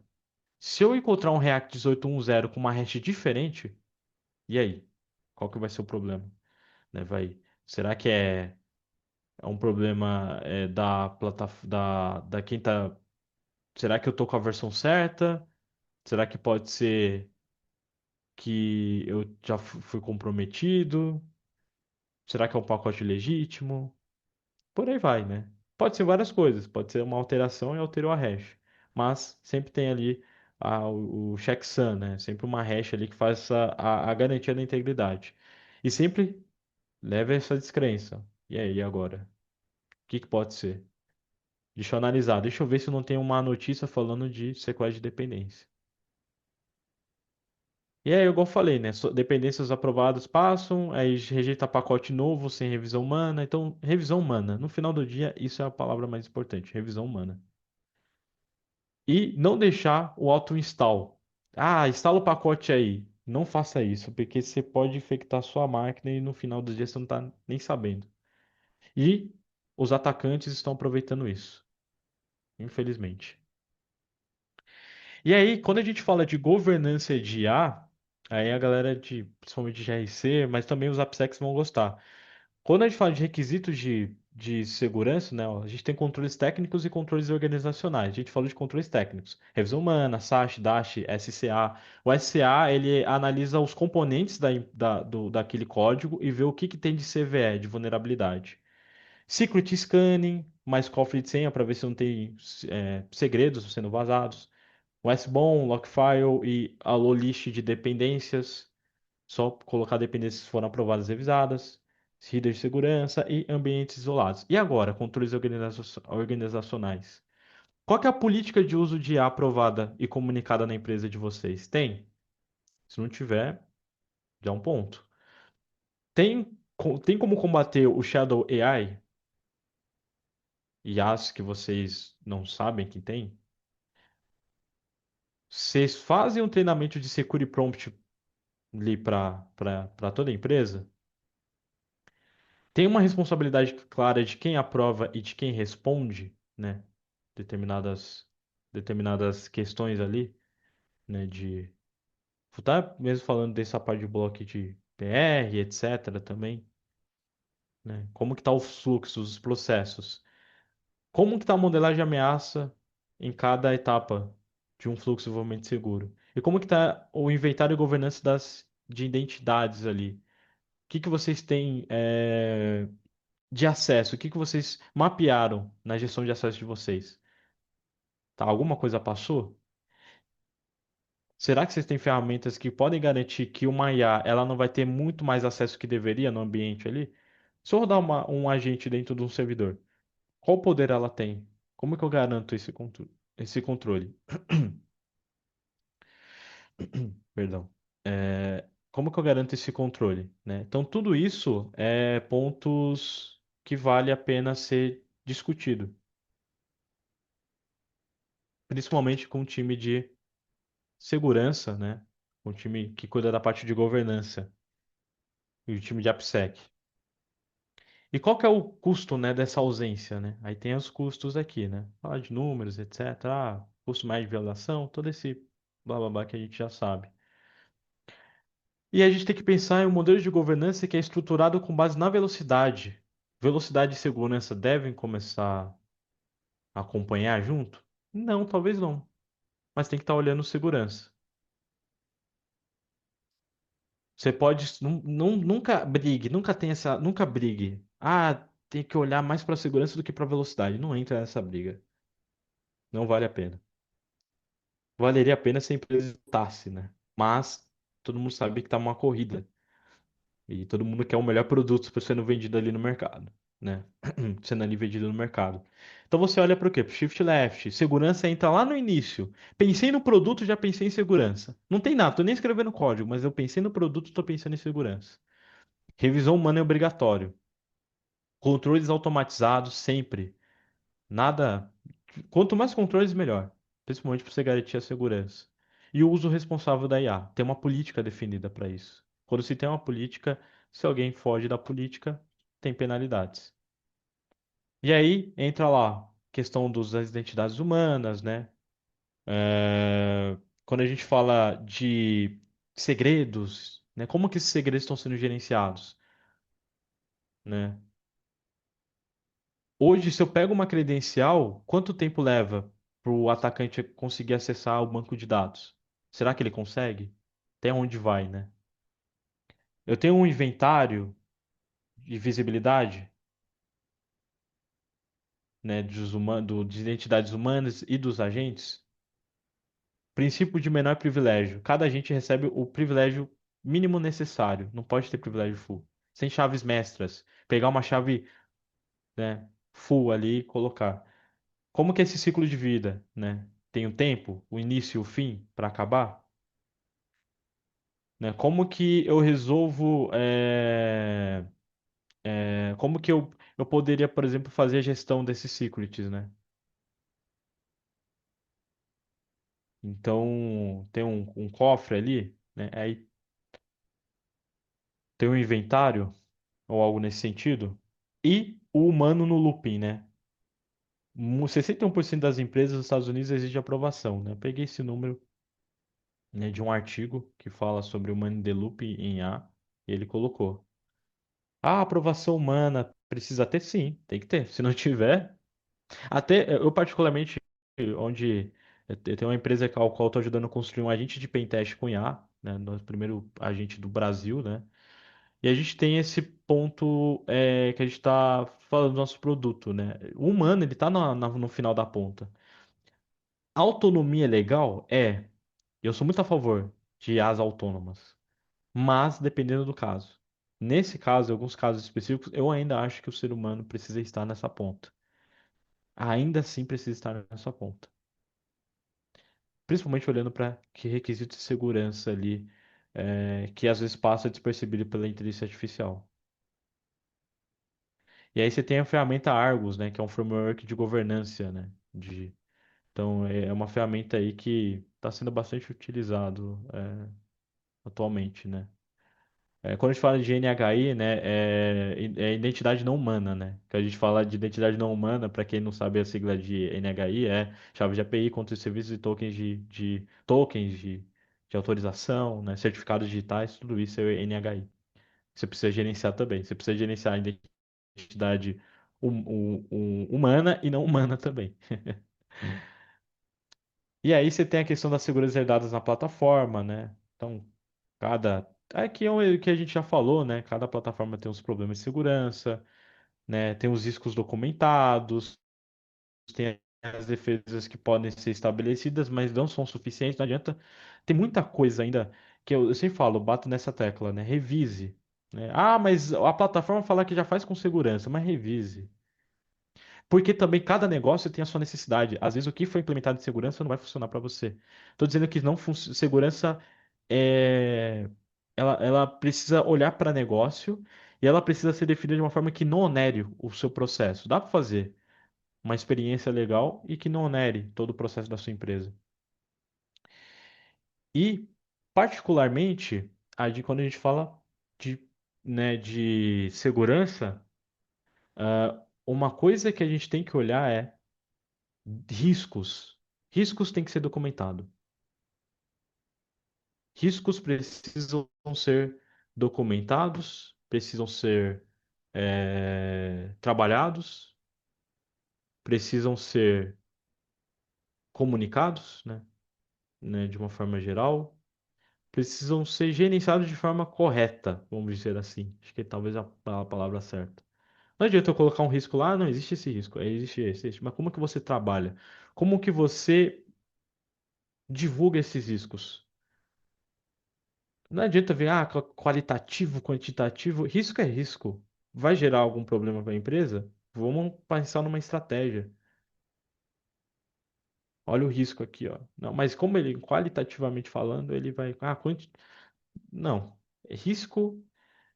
Se o risco existe, como que a gente faz para mitigar? Se não der para mitigar, como que a gente gerencia? Como a gente mantém controles ali que podem tanto mitigar o risco, né? Remediar o risco, né? Ah, conseguimos remediar o risco? Não, mas mitigar o risco agora, corrigindo a fala. Como a gente pode estar mitigando, né? Ou diminuindo a exposição daquele risco. Aí você vai pensando em controles, mas tudo isso também tem que vir partindo de segurança. Segurança tem que estar ali. Mas lógico, é fácil falar, né? Na prática, você tem várias barreiras corporativas, né? Questões políticas e etc. Então, é muito nesse aspecto. E antes de a gente terminar, eu quero mostrar aqui, por exemplo, para vocês uma plataforma, né? Vibe Code. Então, isso é uma plataforma Vibe Code, né? Bonita, né? Plataforma feita aí com, com IA, plataforma bem legal. Só que a gente vai trabalhar aqui só mostrar para vocês algumas coisas, né? Como que seria, né, as vulnerabilidades. Eu sei que tem muita gente que não é muito do contexto de segurança ofensiva, mas a gente olhar aqui, por exemplo, para um atacante, né, explorando uma plataforma como essa, né, o que que ele poderia fazer? Então eu já tenho até aqui umas coisas pré-prontas, né, para a gente não ficar debugando. Então, por exemplo, aqui eu estou uma aplicação, está rodando no localhost, é um é uma plataforma de pagamentos, né? Então eu estou querendo criar uma concorrente da Stripe, da PayPal, da PagSeguro, seja o que for. E aí tem um processo de login, a plataforma tem um endpoint de login, que tem uma API, tem uma API que tem lá o endpoint de login, que faz todo o processo de autenticação. Só que esse endpoint, eu tenho uma vulnerabilidade de SQL injection. O que que acontece se eu exploro uma vulnerabilidade de SQL injection? Eu levanto toda a base, né? Eu consigo, eu posso levantar toda a base de dados ou bypassar o login. Mas você fala, "Brian, como assim? Como bypassar o login?" Olha, eu quero acessar o login do administrador, correto? Então eu coloquei o admin. Daqui para cá eu joguei uma lógica booleana, né, false ou true, né, que eu chego no banco de dados e falo assim, olha, se o usuário admin for igual a true, né, se tiver correspondência ali é, é, de se for um usuário real, né, se existir ah, esse usuário no banco de dados, você retorna um true para mim. E aí, com esse retorno do true, ele fala: olha, existe esse. E, e eu não preciso validar sem ou não, porque eu estou fazendo uma consulta diretamente no banco de dados, né, uma falha de SQL injection, por conta de uma coisa muito simples, né? A forma que é interpretada o input desses dados, quando bate no banco de dados, ele bate no back-end ali, analisa a lógica e executa uma query de consulta no banco de dados. E essa query de consulta do banco de dados, ele vai interpretar que é, é uma query true, uma query que vem de um valor verdadeiro, né? E por vir de valor verdadeiro, está considerando que existe um usuário administrador, né? Ele está perguntando se existe aquele usuário ou não. Automaticamente a aplicação já força a autenticação, sem avaliar outros requisitos, como senha ou se tiver algum outro fator de verificação, porque ele só considera uma validação simples, né? Se o username, então se ele identificou que o username está no banco de dados, ele deixa passar, né? Então faz aqui é, um exemplo, e aí, sem eu saber a senha, mandando um SQL injection, eu obtive o token, e aí, né, administrador, CPF, obtive todos os dados, até dados de cartão de crédito. Óbvio que se eu tivesse aqui é, outros usuários, eu poderia aqui colocar, sei lá, o usuário Joás, Leandro, Renato, Barreto e por aí vai, fazendo a injeção de SQL, a injeção de SQL. E é muito comum em algumas aplicações, né? Fazer injeção de SQL ali, você coloca algumas dorks, né? A gente chama SQL Injection Dorks, não é Dorks, perdão. É, Payloads. A gente pega aqui uns payloads de SQL Injection que ajuda, ou então você usa uma ferramenta chamada SQL Map, que ele já automatiza a injeção, né? Então, dá para fazer de várias formas. Mas aqui, eu sei que o banco de dados é MySQL, ou, aqui, MySQL. Aí eu quero, aqui tá, algumas queries que você pode tentar para fazer, injeção de SQL. Você pode passar aqui, usar o operador e ou or, né? E aí você pode inserir isso e vai testando. Vai depender, aqui um exemplo, né? Aspas ou perdão, simples, um. Aí ele olha e fala, se aspas ou aspas um, aí ele olha, vê que é um valor verdadeiro e explora. Então, esse é um exemplo aqui. Um outro exemplo interessante que eu posso trazer, tem vários aqui. Write-ups, opa, várias telas. Aqui eu rodei um comando. é, Aqui tem uma API, tem um endpoint de API que faz ping. Para quem já mexeu, configurou o roteador, quando você acessa o roteador, você tem lá um campo que você consegue fazer um ping e um host. Então você coloca um IP que você queira e, e você verifica se aquela máquina está se comunicando na rede, né? Você pode fazer isso pelo roteador. E tem muito roteador que a galera tá usando Vibecode para construir o roteador. E aí, o que que acontece? É que eu simulei um endpoint que faz um ping, que eu posso fazer um ping na aplicação. Então, tá vendo que ele, ele executou o comando ping aqui, ó. Tá vendo? Ele tentou fazer um ping, aí ele viu que o sistema estava vivo, né? Então, eu fiz o ping no 127.0.0.1. Só que o que acontece? Ele não filtra os comandos que vão ser passados. Aí eu coloco um ponto e vírgula, e eu uso o comando cat.env, que é um comando do Linux para eu conseguir ler arquivos. É o comando de leitura de arquivos. Então, eu crio um arquivo, eu quero ler no terminal, eu uso o comando cat. E aí eu leio o arquivo cat.env, né? Aí ele vai olhar se no diretório o, que ele está executando as instruções ali, o diretório do servidor mesmo, que está hospedado a aplicação, se tem um ponto env. Se tiver um ponto env, aí ele retorna aqui, ó, para mim todos os secrets aqui. Então eu estou fazendo uma injeção de comando no endpoint de uma API. Um endpoint que faz interações muito comum. Quando a galera desenvolvia, principalmente PHP, criava um código que interagia com o sistema operacional real para coletar uma informação, coletar um arquivo de texto que ficava ali. E aí tinha como você explorar, fazer injeção. Então esse é um exemplo. Mas espera aí. Existe outro problema também que eu posso estar explorando? Tenho, por exemplo, não preciso estar no terminal para explorar algumas vulnerabilidades. Eu posso pegar, por exemplo, uma API de arquivos. Pensa que esse API barra file é uma API de upload de arquivos. Ou que eu consiga, eu subir um currículo. Aí eu clico nesse currículo, nesse PDF ali, e tem algo parecido com isso, né? API barra file, ponto de interrogação, parâmetro name igual. Aí o que que eu estou explorando? Uma vulnerabilidade que a gente chama de Path Transversal ou Local File Inclusion. Cada um chama da forma que deseja, mas Path Transversal é o quê? Eu percorrer os diretórios de uma página.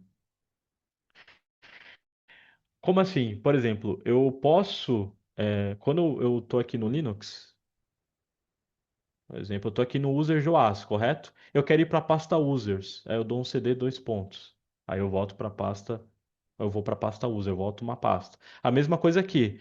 Às vezes, o currículo que eu mando, ele fica numa pasta chamada uploads. Aí eu quero voltar para a pasta raiz do projeto. Aí eu coloco dois pontos, barra, ponto env. Se tiver mais uma pasta ainda que eu preciso voltar, eu coloco dois pontos, barra. Aí, ó, olha que legal. Ó, aí já mandou um erro aqui. Que ele voltou para uma pasta que não tem o ponto .env. Aí se eu apagar, aí eu coleto aqui parte da variável de acesso. Sério, tá. Pior que o. Mais alguém tá vendo aí que tá travando? Pior que esse dock já tá rodando já tem um tempo. Não sei se oscilou. Boa, às vezes é a internet. Às vezes é a internet, mas eu não sei onde eu parei. Boa. Às vezes é a internet. Ah, boa. Me hackearam aí, ó.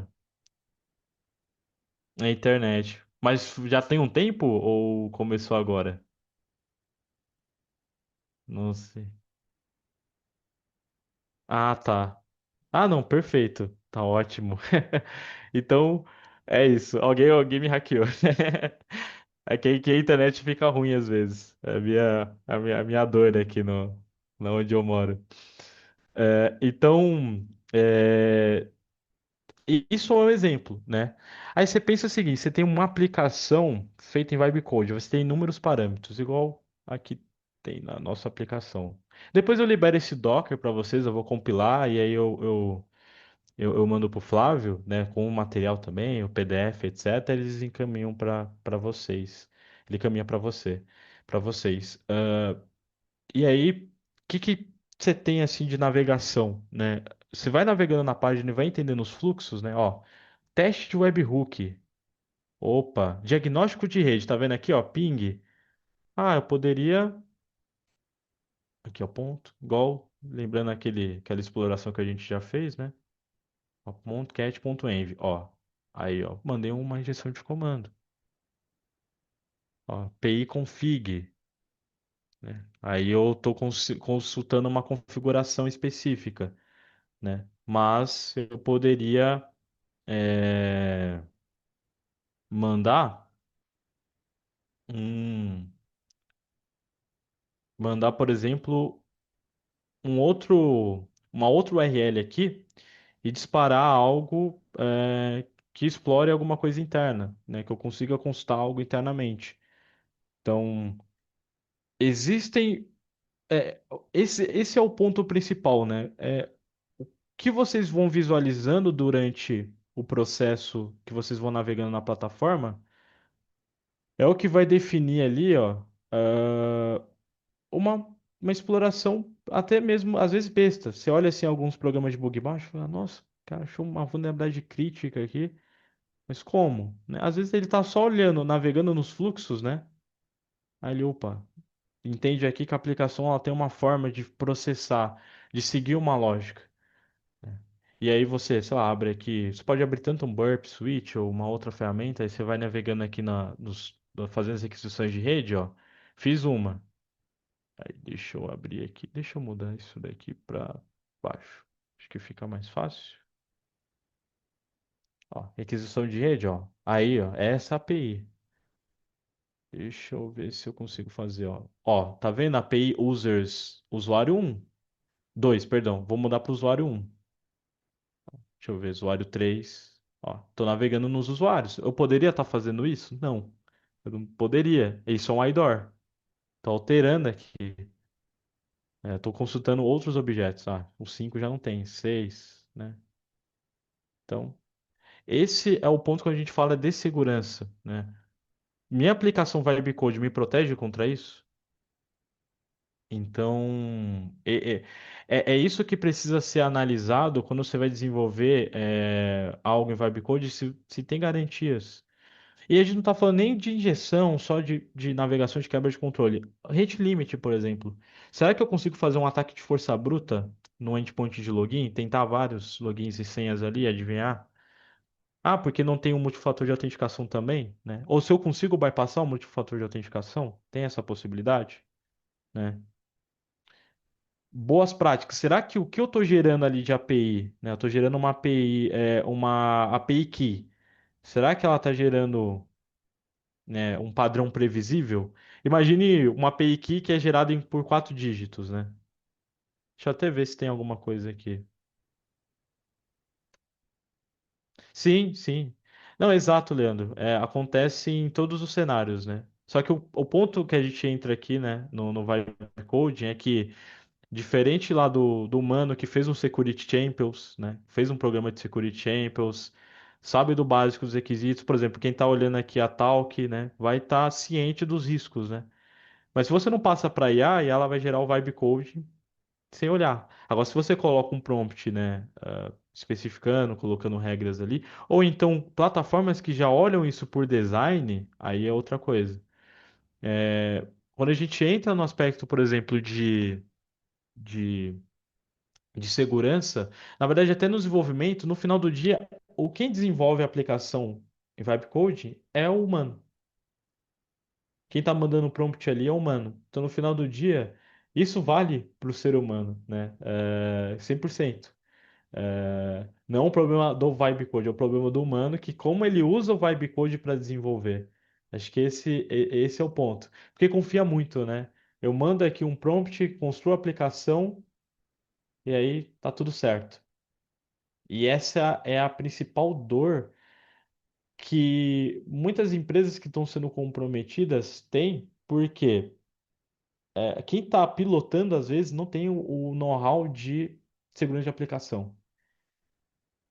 E aí, essa ausência de know-how permite com que haja, né, é, esses pontos, né, de, de aplicações surgindo de forma vulnerável. A gente tá aqui, a gente tá querendo olhar para cá, mas porque a pessoa que está usando IA, ela quer a criatividade. Ela viu um negócio assim, nossa, eu consigo gerar uma plataforma sem eu saber programar. O programador, ele pode construir a aplicação totalmente vulnerável ali, mas se ele tiver um treinamento de segurança, ele vai começar a fazer as coisas também da forma certa, porque ele também não quer ter retrabalho. Hoje, com a IA, não, manda o prompt simples, né? Gera o código. Tem uma tela de login. Até mesmo, até os desenvolvedores hoje, por exemplo, o desenvolvedor quando ia construir um processo de login já sabia que tem uma política de senha definido, etc. Quando hoje manda o prompt, não coloca lá a política de senha. Ah, a senha tem que ter 15 caracteres, mínimo, né? Letras maiúsculas, minúsculas. Não é colocado isso no prompt, né? E aí a IA gera lá um SAS zero segurança. E aqui eu estou mostrando um negócio bem simples. A gente falar de superfície de ataque, aí você fala, nossa, mas beleza, mas eu subi uma aplicação escondida ali, né? Aí você tem ferramentas, você pode enumerar, né? O que que um cybercriminoso ou até um pesquisador ele faz? Ele roda, enumera ali subdomínios, ele enumera subdomínios, tenta identificar quais subdomínios estão rodando e ele tenta explorar. Ele analisa o comportamento, ele analisa algumas coisas. Então aqui, ó, achei uns subdomínios. Opa, quais são esses subdomínios aqui? E aí eu começo a explorar a partir daí. Tem algum vibe code aqui? Tem. Ah, se tiver, opa, já vamos. Se não tiver, beleza. Então, é isso. É, o que eu falo sempre pra galera, assim, até de conhecidos, colegas, amigos, né? Galera vê no LinkedIn. E é muito bom. Eu particularmente uso bastante. Mas você precisa saber dar prompts. Não é só pedir uma solicitação vazia que vai dar certo. E olha para requisitos de segurança. Quanto mais você souber de segurança, melhor vai ser. Quanto menos você souber, pior vai ser. Então, quando você acompanha a tecnologia, mas também está ali junto, olhando para os aspectos de segurança, você com certeza coloca o seu produto à frente, né? Que o seu produto atende. E aí todo mundo, para quem trabalha com governança e risco compliance, sabe que vai ter muitos produtos que vão exigir SOC 2, ISO 27001, né? PCI DSS, dependendo do tipo de produto. E aí, será que esses SaaS vão sobreviver? Como é que vai ser a partir de agora, né? Ah, é tudo uma questão, igual o Júnior falou aqui, né? Responsabilidade, né? LGPD, Barreto também adicionou, exatamente. Responsabilidade. Não, então você vai fornecer um produto para uma pessoa, para alguém, né? Certifique-se de atender todas as partes de segurança. Senão vai bater um advogado na sua porta, a NPD vai chegar em você e falar, "Opa, e esse vazamento aí? Vamos conversar?" Né? E ninguém quer ter um vazamento hoje em dia, né? Acontece, mas ninguém quer ter. Isso já num dano, né? Reputacional muito forte. Antigamente, você precisa de um vazamento, mas beleza, vida que segue. Hoje realmente você perde a confiança, Porque tem muito SaaS sendo criado de coisas que são muito sensíveis. E quando a gente fala de sensibilidade, não estou falando de dados pessoais, CPF, RG, estamos falando de coisas sobre a vida. Imagina um SaaS que é médico, assim, aí você tem dados do paciente, dos históricos de doenças, né? Ou de um aplicativo de relacionamento também, né? Ou de um aplicativo é, financeiro, de meio de pagamentos. Então, tudo isso é uma questão assim a ser analisada. Mas é isso, pessoal. Essa foi a aula. Eu espero que vocês tenham curtido. Vou ficar aqui para a gente, né, responder algumas perguntas, quem tiver, né? Ou Maravilha. não. É isso. Pessoal, primeiro, eu vou deixar o link do certificado da aula de hoje aqui no chat. A gente vai abrir um espaço para dúvidas. Eu quero compartilhar uma coisa que ainda está numa fase de desenho, ainda não está sendo lançado, não tem ainda essa possibilidade de inscrição, é só um rascunho para gerar, de certa forma, expectativa do que está por vir, tá? A gente tem algumas formações relacionadas à inteligência artificial, inclusive nesse exato momento está acontecendo uma formação direcionada à liderança em inteligência artificial, que é o AI Business Leader. A gente tem 6 professores, professores de nível sênior. Para vocês terem ideia, nós temos o ex-gerente de produto da Microsoft responsável pelo projeto do Copilot como professor, né? Então, é um nível muito alto para a entrega do que a gente está fazendo nesse MBA. Mas a gente sabe que tem muitos alunos que estão mais ligados à segurança da informação e talvez não se apegam tanto a essa parte de negócio, não queiram assumir a transformação do negócio com a inteligência artificial. E aí, por conta disso, visando esse público, a ideia é que a gente possa ter uma formação, uma trilha de MBA mais direcionada ao público de IA, ao público de segurança da informação, desculpe, tá? Ao público de segurança da informação. Então, vamos compartilhar aqui com vocês um um rascunho. Isso ainda pode mudar, isso não é definitivo, é uma ideia. Isso nasce especialmente por conta dessa aproximação do JOAS. O JOAS é uma peça-chave aqui para nós. A gente tem outros professores que têm evoluído em segurança da informação e inteligência artificial. Diga-se de passagem que é muito difícil conseguir professores de fato atuantes no mercado ligado a esse assunto. A gente tem ótimos professores ligados à gestão de segurança da informação, nós temos muitos professores, mas quando fala de ligar os dois mundos, segurança da informação e inteligência artificial, são raros, poucos profissionais. Alguns profissionais provavelmente sabem, mas não estão interessados em ministrar aulas ou não estão, de certa forma, capacitados para ministrar aula, porque não é todo mundo que tem uma habilidade de ser professor, né? Então, é difícil.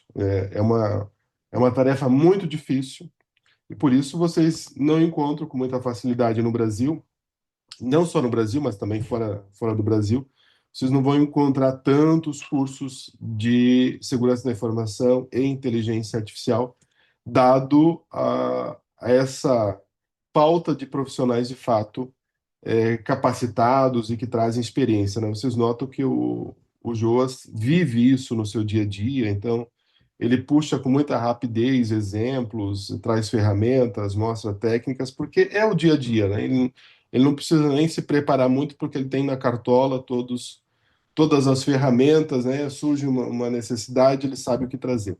E aí eu compartilho com vocês aqui na tela o que eu estou desenhando.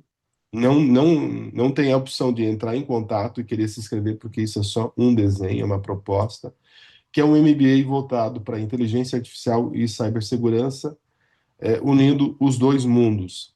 A gente, obviamente, aproveita formações que nós já temos aqui, mas trazendo mais as formações para o pessoal de segurança da informação em específico.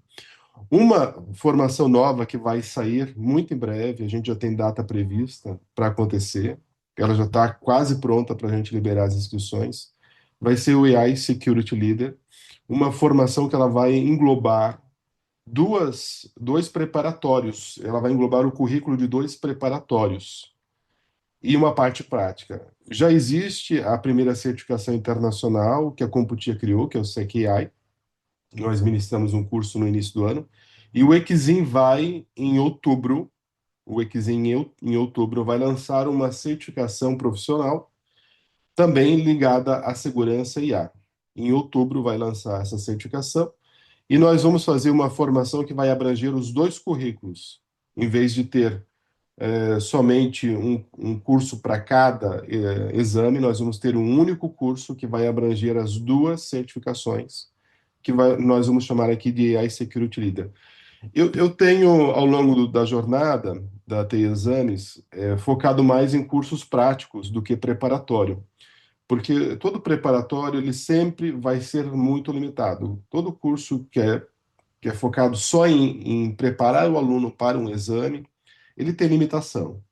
Então, essa formação, ela nasce com o nome próprio, ela vai abranger os currículos de AI Security Leader, mas nós vamos trazer uma parte prática.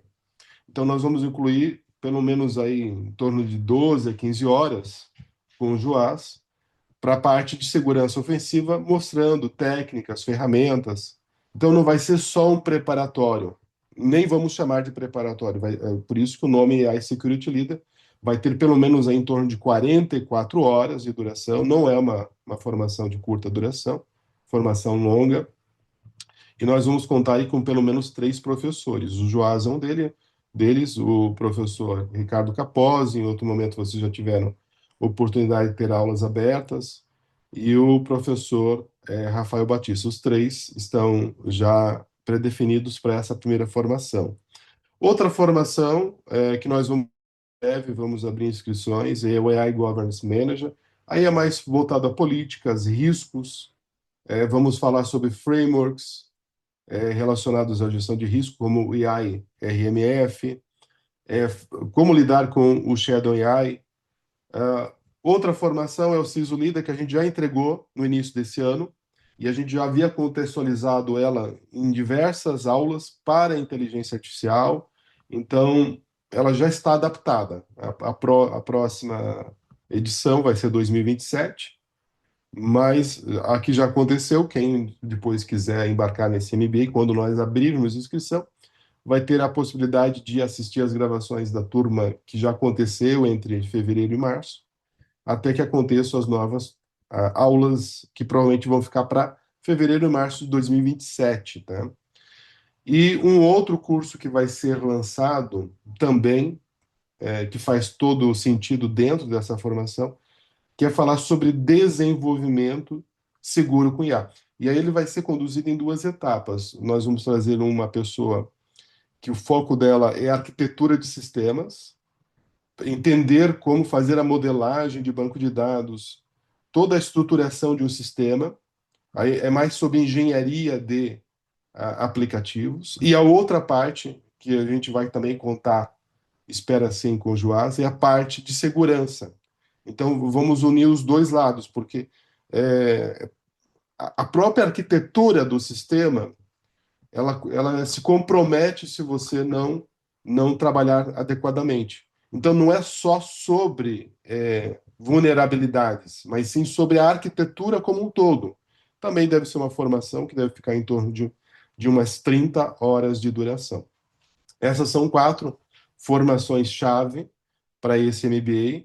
E aí tem outras formações que nós já temos aqui e deixamos disponíveis para fechar a carga horária, como formação relacionada à privacidade, o AI Business Leader que está acontecendo agora, amanhã inclusive tem uma outra aula acontecendo, as formações ligadas à norma 42001, mais para o mundo de compliance, de criar uma estrutura, a 42001, ela é excelente para esse foco. Então, Este é um MBA que está ainda embrionário, ele está numa fase de desenho, e pode ser que ele mude, a gente adapte, inclua mais conteúdos para que ele se torne mais robusto. E a ideia é, já ainda em junho, a gente ter essa definição. As inscrições do AI Security Leader vão ser abertas muito em breve, porque a ementa já está praticamente definida, os professores já estão escalados. Aonde a gente quer chegar, já sabemos, então, muito em breve a gente vai abrir as inscrições. Vou colocar mais uma vez aí o certificado, eu peço encarecidamente para as pessoas que estão sempre desatentas, né? Não saiu o link do certificado, cadê? Já havia colocado, mas eu vou colocar mais uma vez. Então, peço aos que estão pedindo aí pelo link do certificado que fiquem atentos ao chat, porque esse link já foi colocado algumas vezes. E a gente abre o espaço para dúvidas. Podemos ficar aí uns 5 minutinhos para quem quiser fazer alguma pergunta para o Joás a respeito do conteúdo que ele ministrou. Eu sei que muitas pessoas aí têm compromissos, têm jantares, porque é Dia dos Namorados, a gente ousou fazer nesse dia, né? E eu sei que algumas pessoas já foram por conta desses compromissos e é um dos motivos pelo qual a gente não vai seguir com a aula até às 22 horas, tá? O replay dessa aula a gente libera amanhã. Amanhã é só entrar no site da TI Exames na área de gratuitos e vocês vão encontrar o replay, tá? Maravilha. Ninguém quer se voluntariar, abrir para perguntas, é só encontrar o ícone aí de levantar a mão. Vocês vão encontrar na lista de participantes uma opção de levantar a mão e a gente abre os microfones. Tem gente que foi descobrir que hoje é Dia dos Namorados. Ai, Tem ai. uma pergunta do João aqui. Do João. Vamos É, lá. bora. Sim, vai com certeza. Vai ser uma das principais áreas que. Na verdade, segurança de aplicação profissional é que ele tem essa capacidade de. é, segurança de aplicação, profissional de Red Team, profissional que ele tem a capacidade de olhar para resposta a incidente, investigação, arquitetura e tudo mais, automação de segurança, são profissionais que vão ter bastante espaço, né? Você está falando de riscos, de problemas, incidentes acontecendo a todo momento, a necessidade por busca de automações para acompanhar o volume de dados que estão chegando. Então,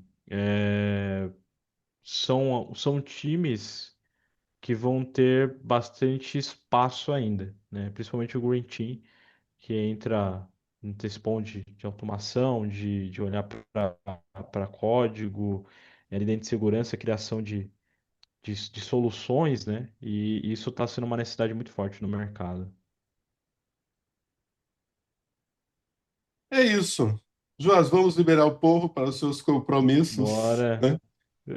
E em breve a gente vai oferecer outras aulas. Vamos voltar a falar sobre temas ligados a IA e segurança. Então, aguardem. Próxima semana, toda semana a TI Exame sempre vai ter alguma aula sobre algum tema. E muito em breve a gente terá outras aulas como esta aqui acontecendo. Pessoal, bom final de semana. Bom Dia dos Namorados para ainda que tem alguém que tem compromisso agendado. E a gente se encontra muito em breve. Obrigado, Joás, pela entrega hoje. E a gente se Valeu, encontrará em alguma aula, provavelmente na semana que vem. fechado. Valeu, pessoal. Boa noite.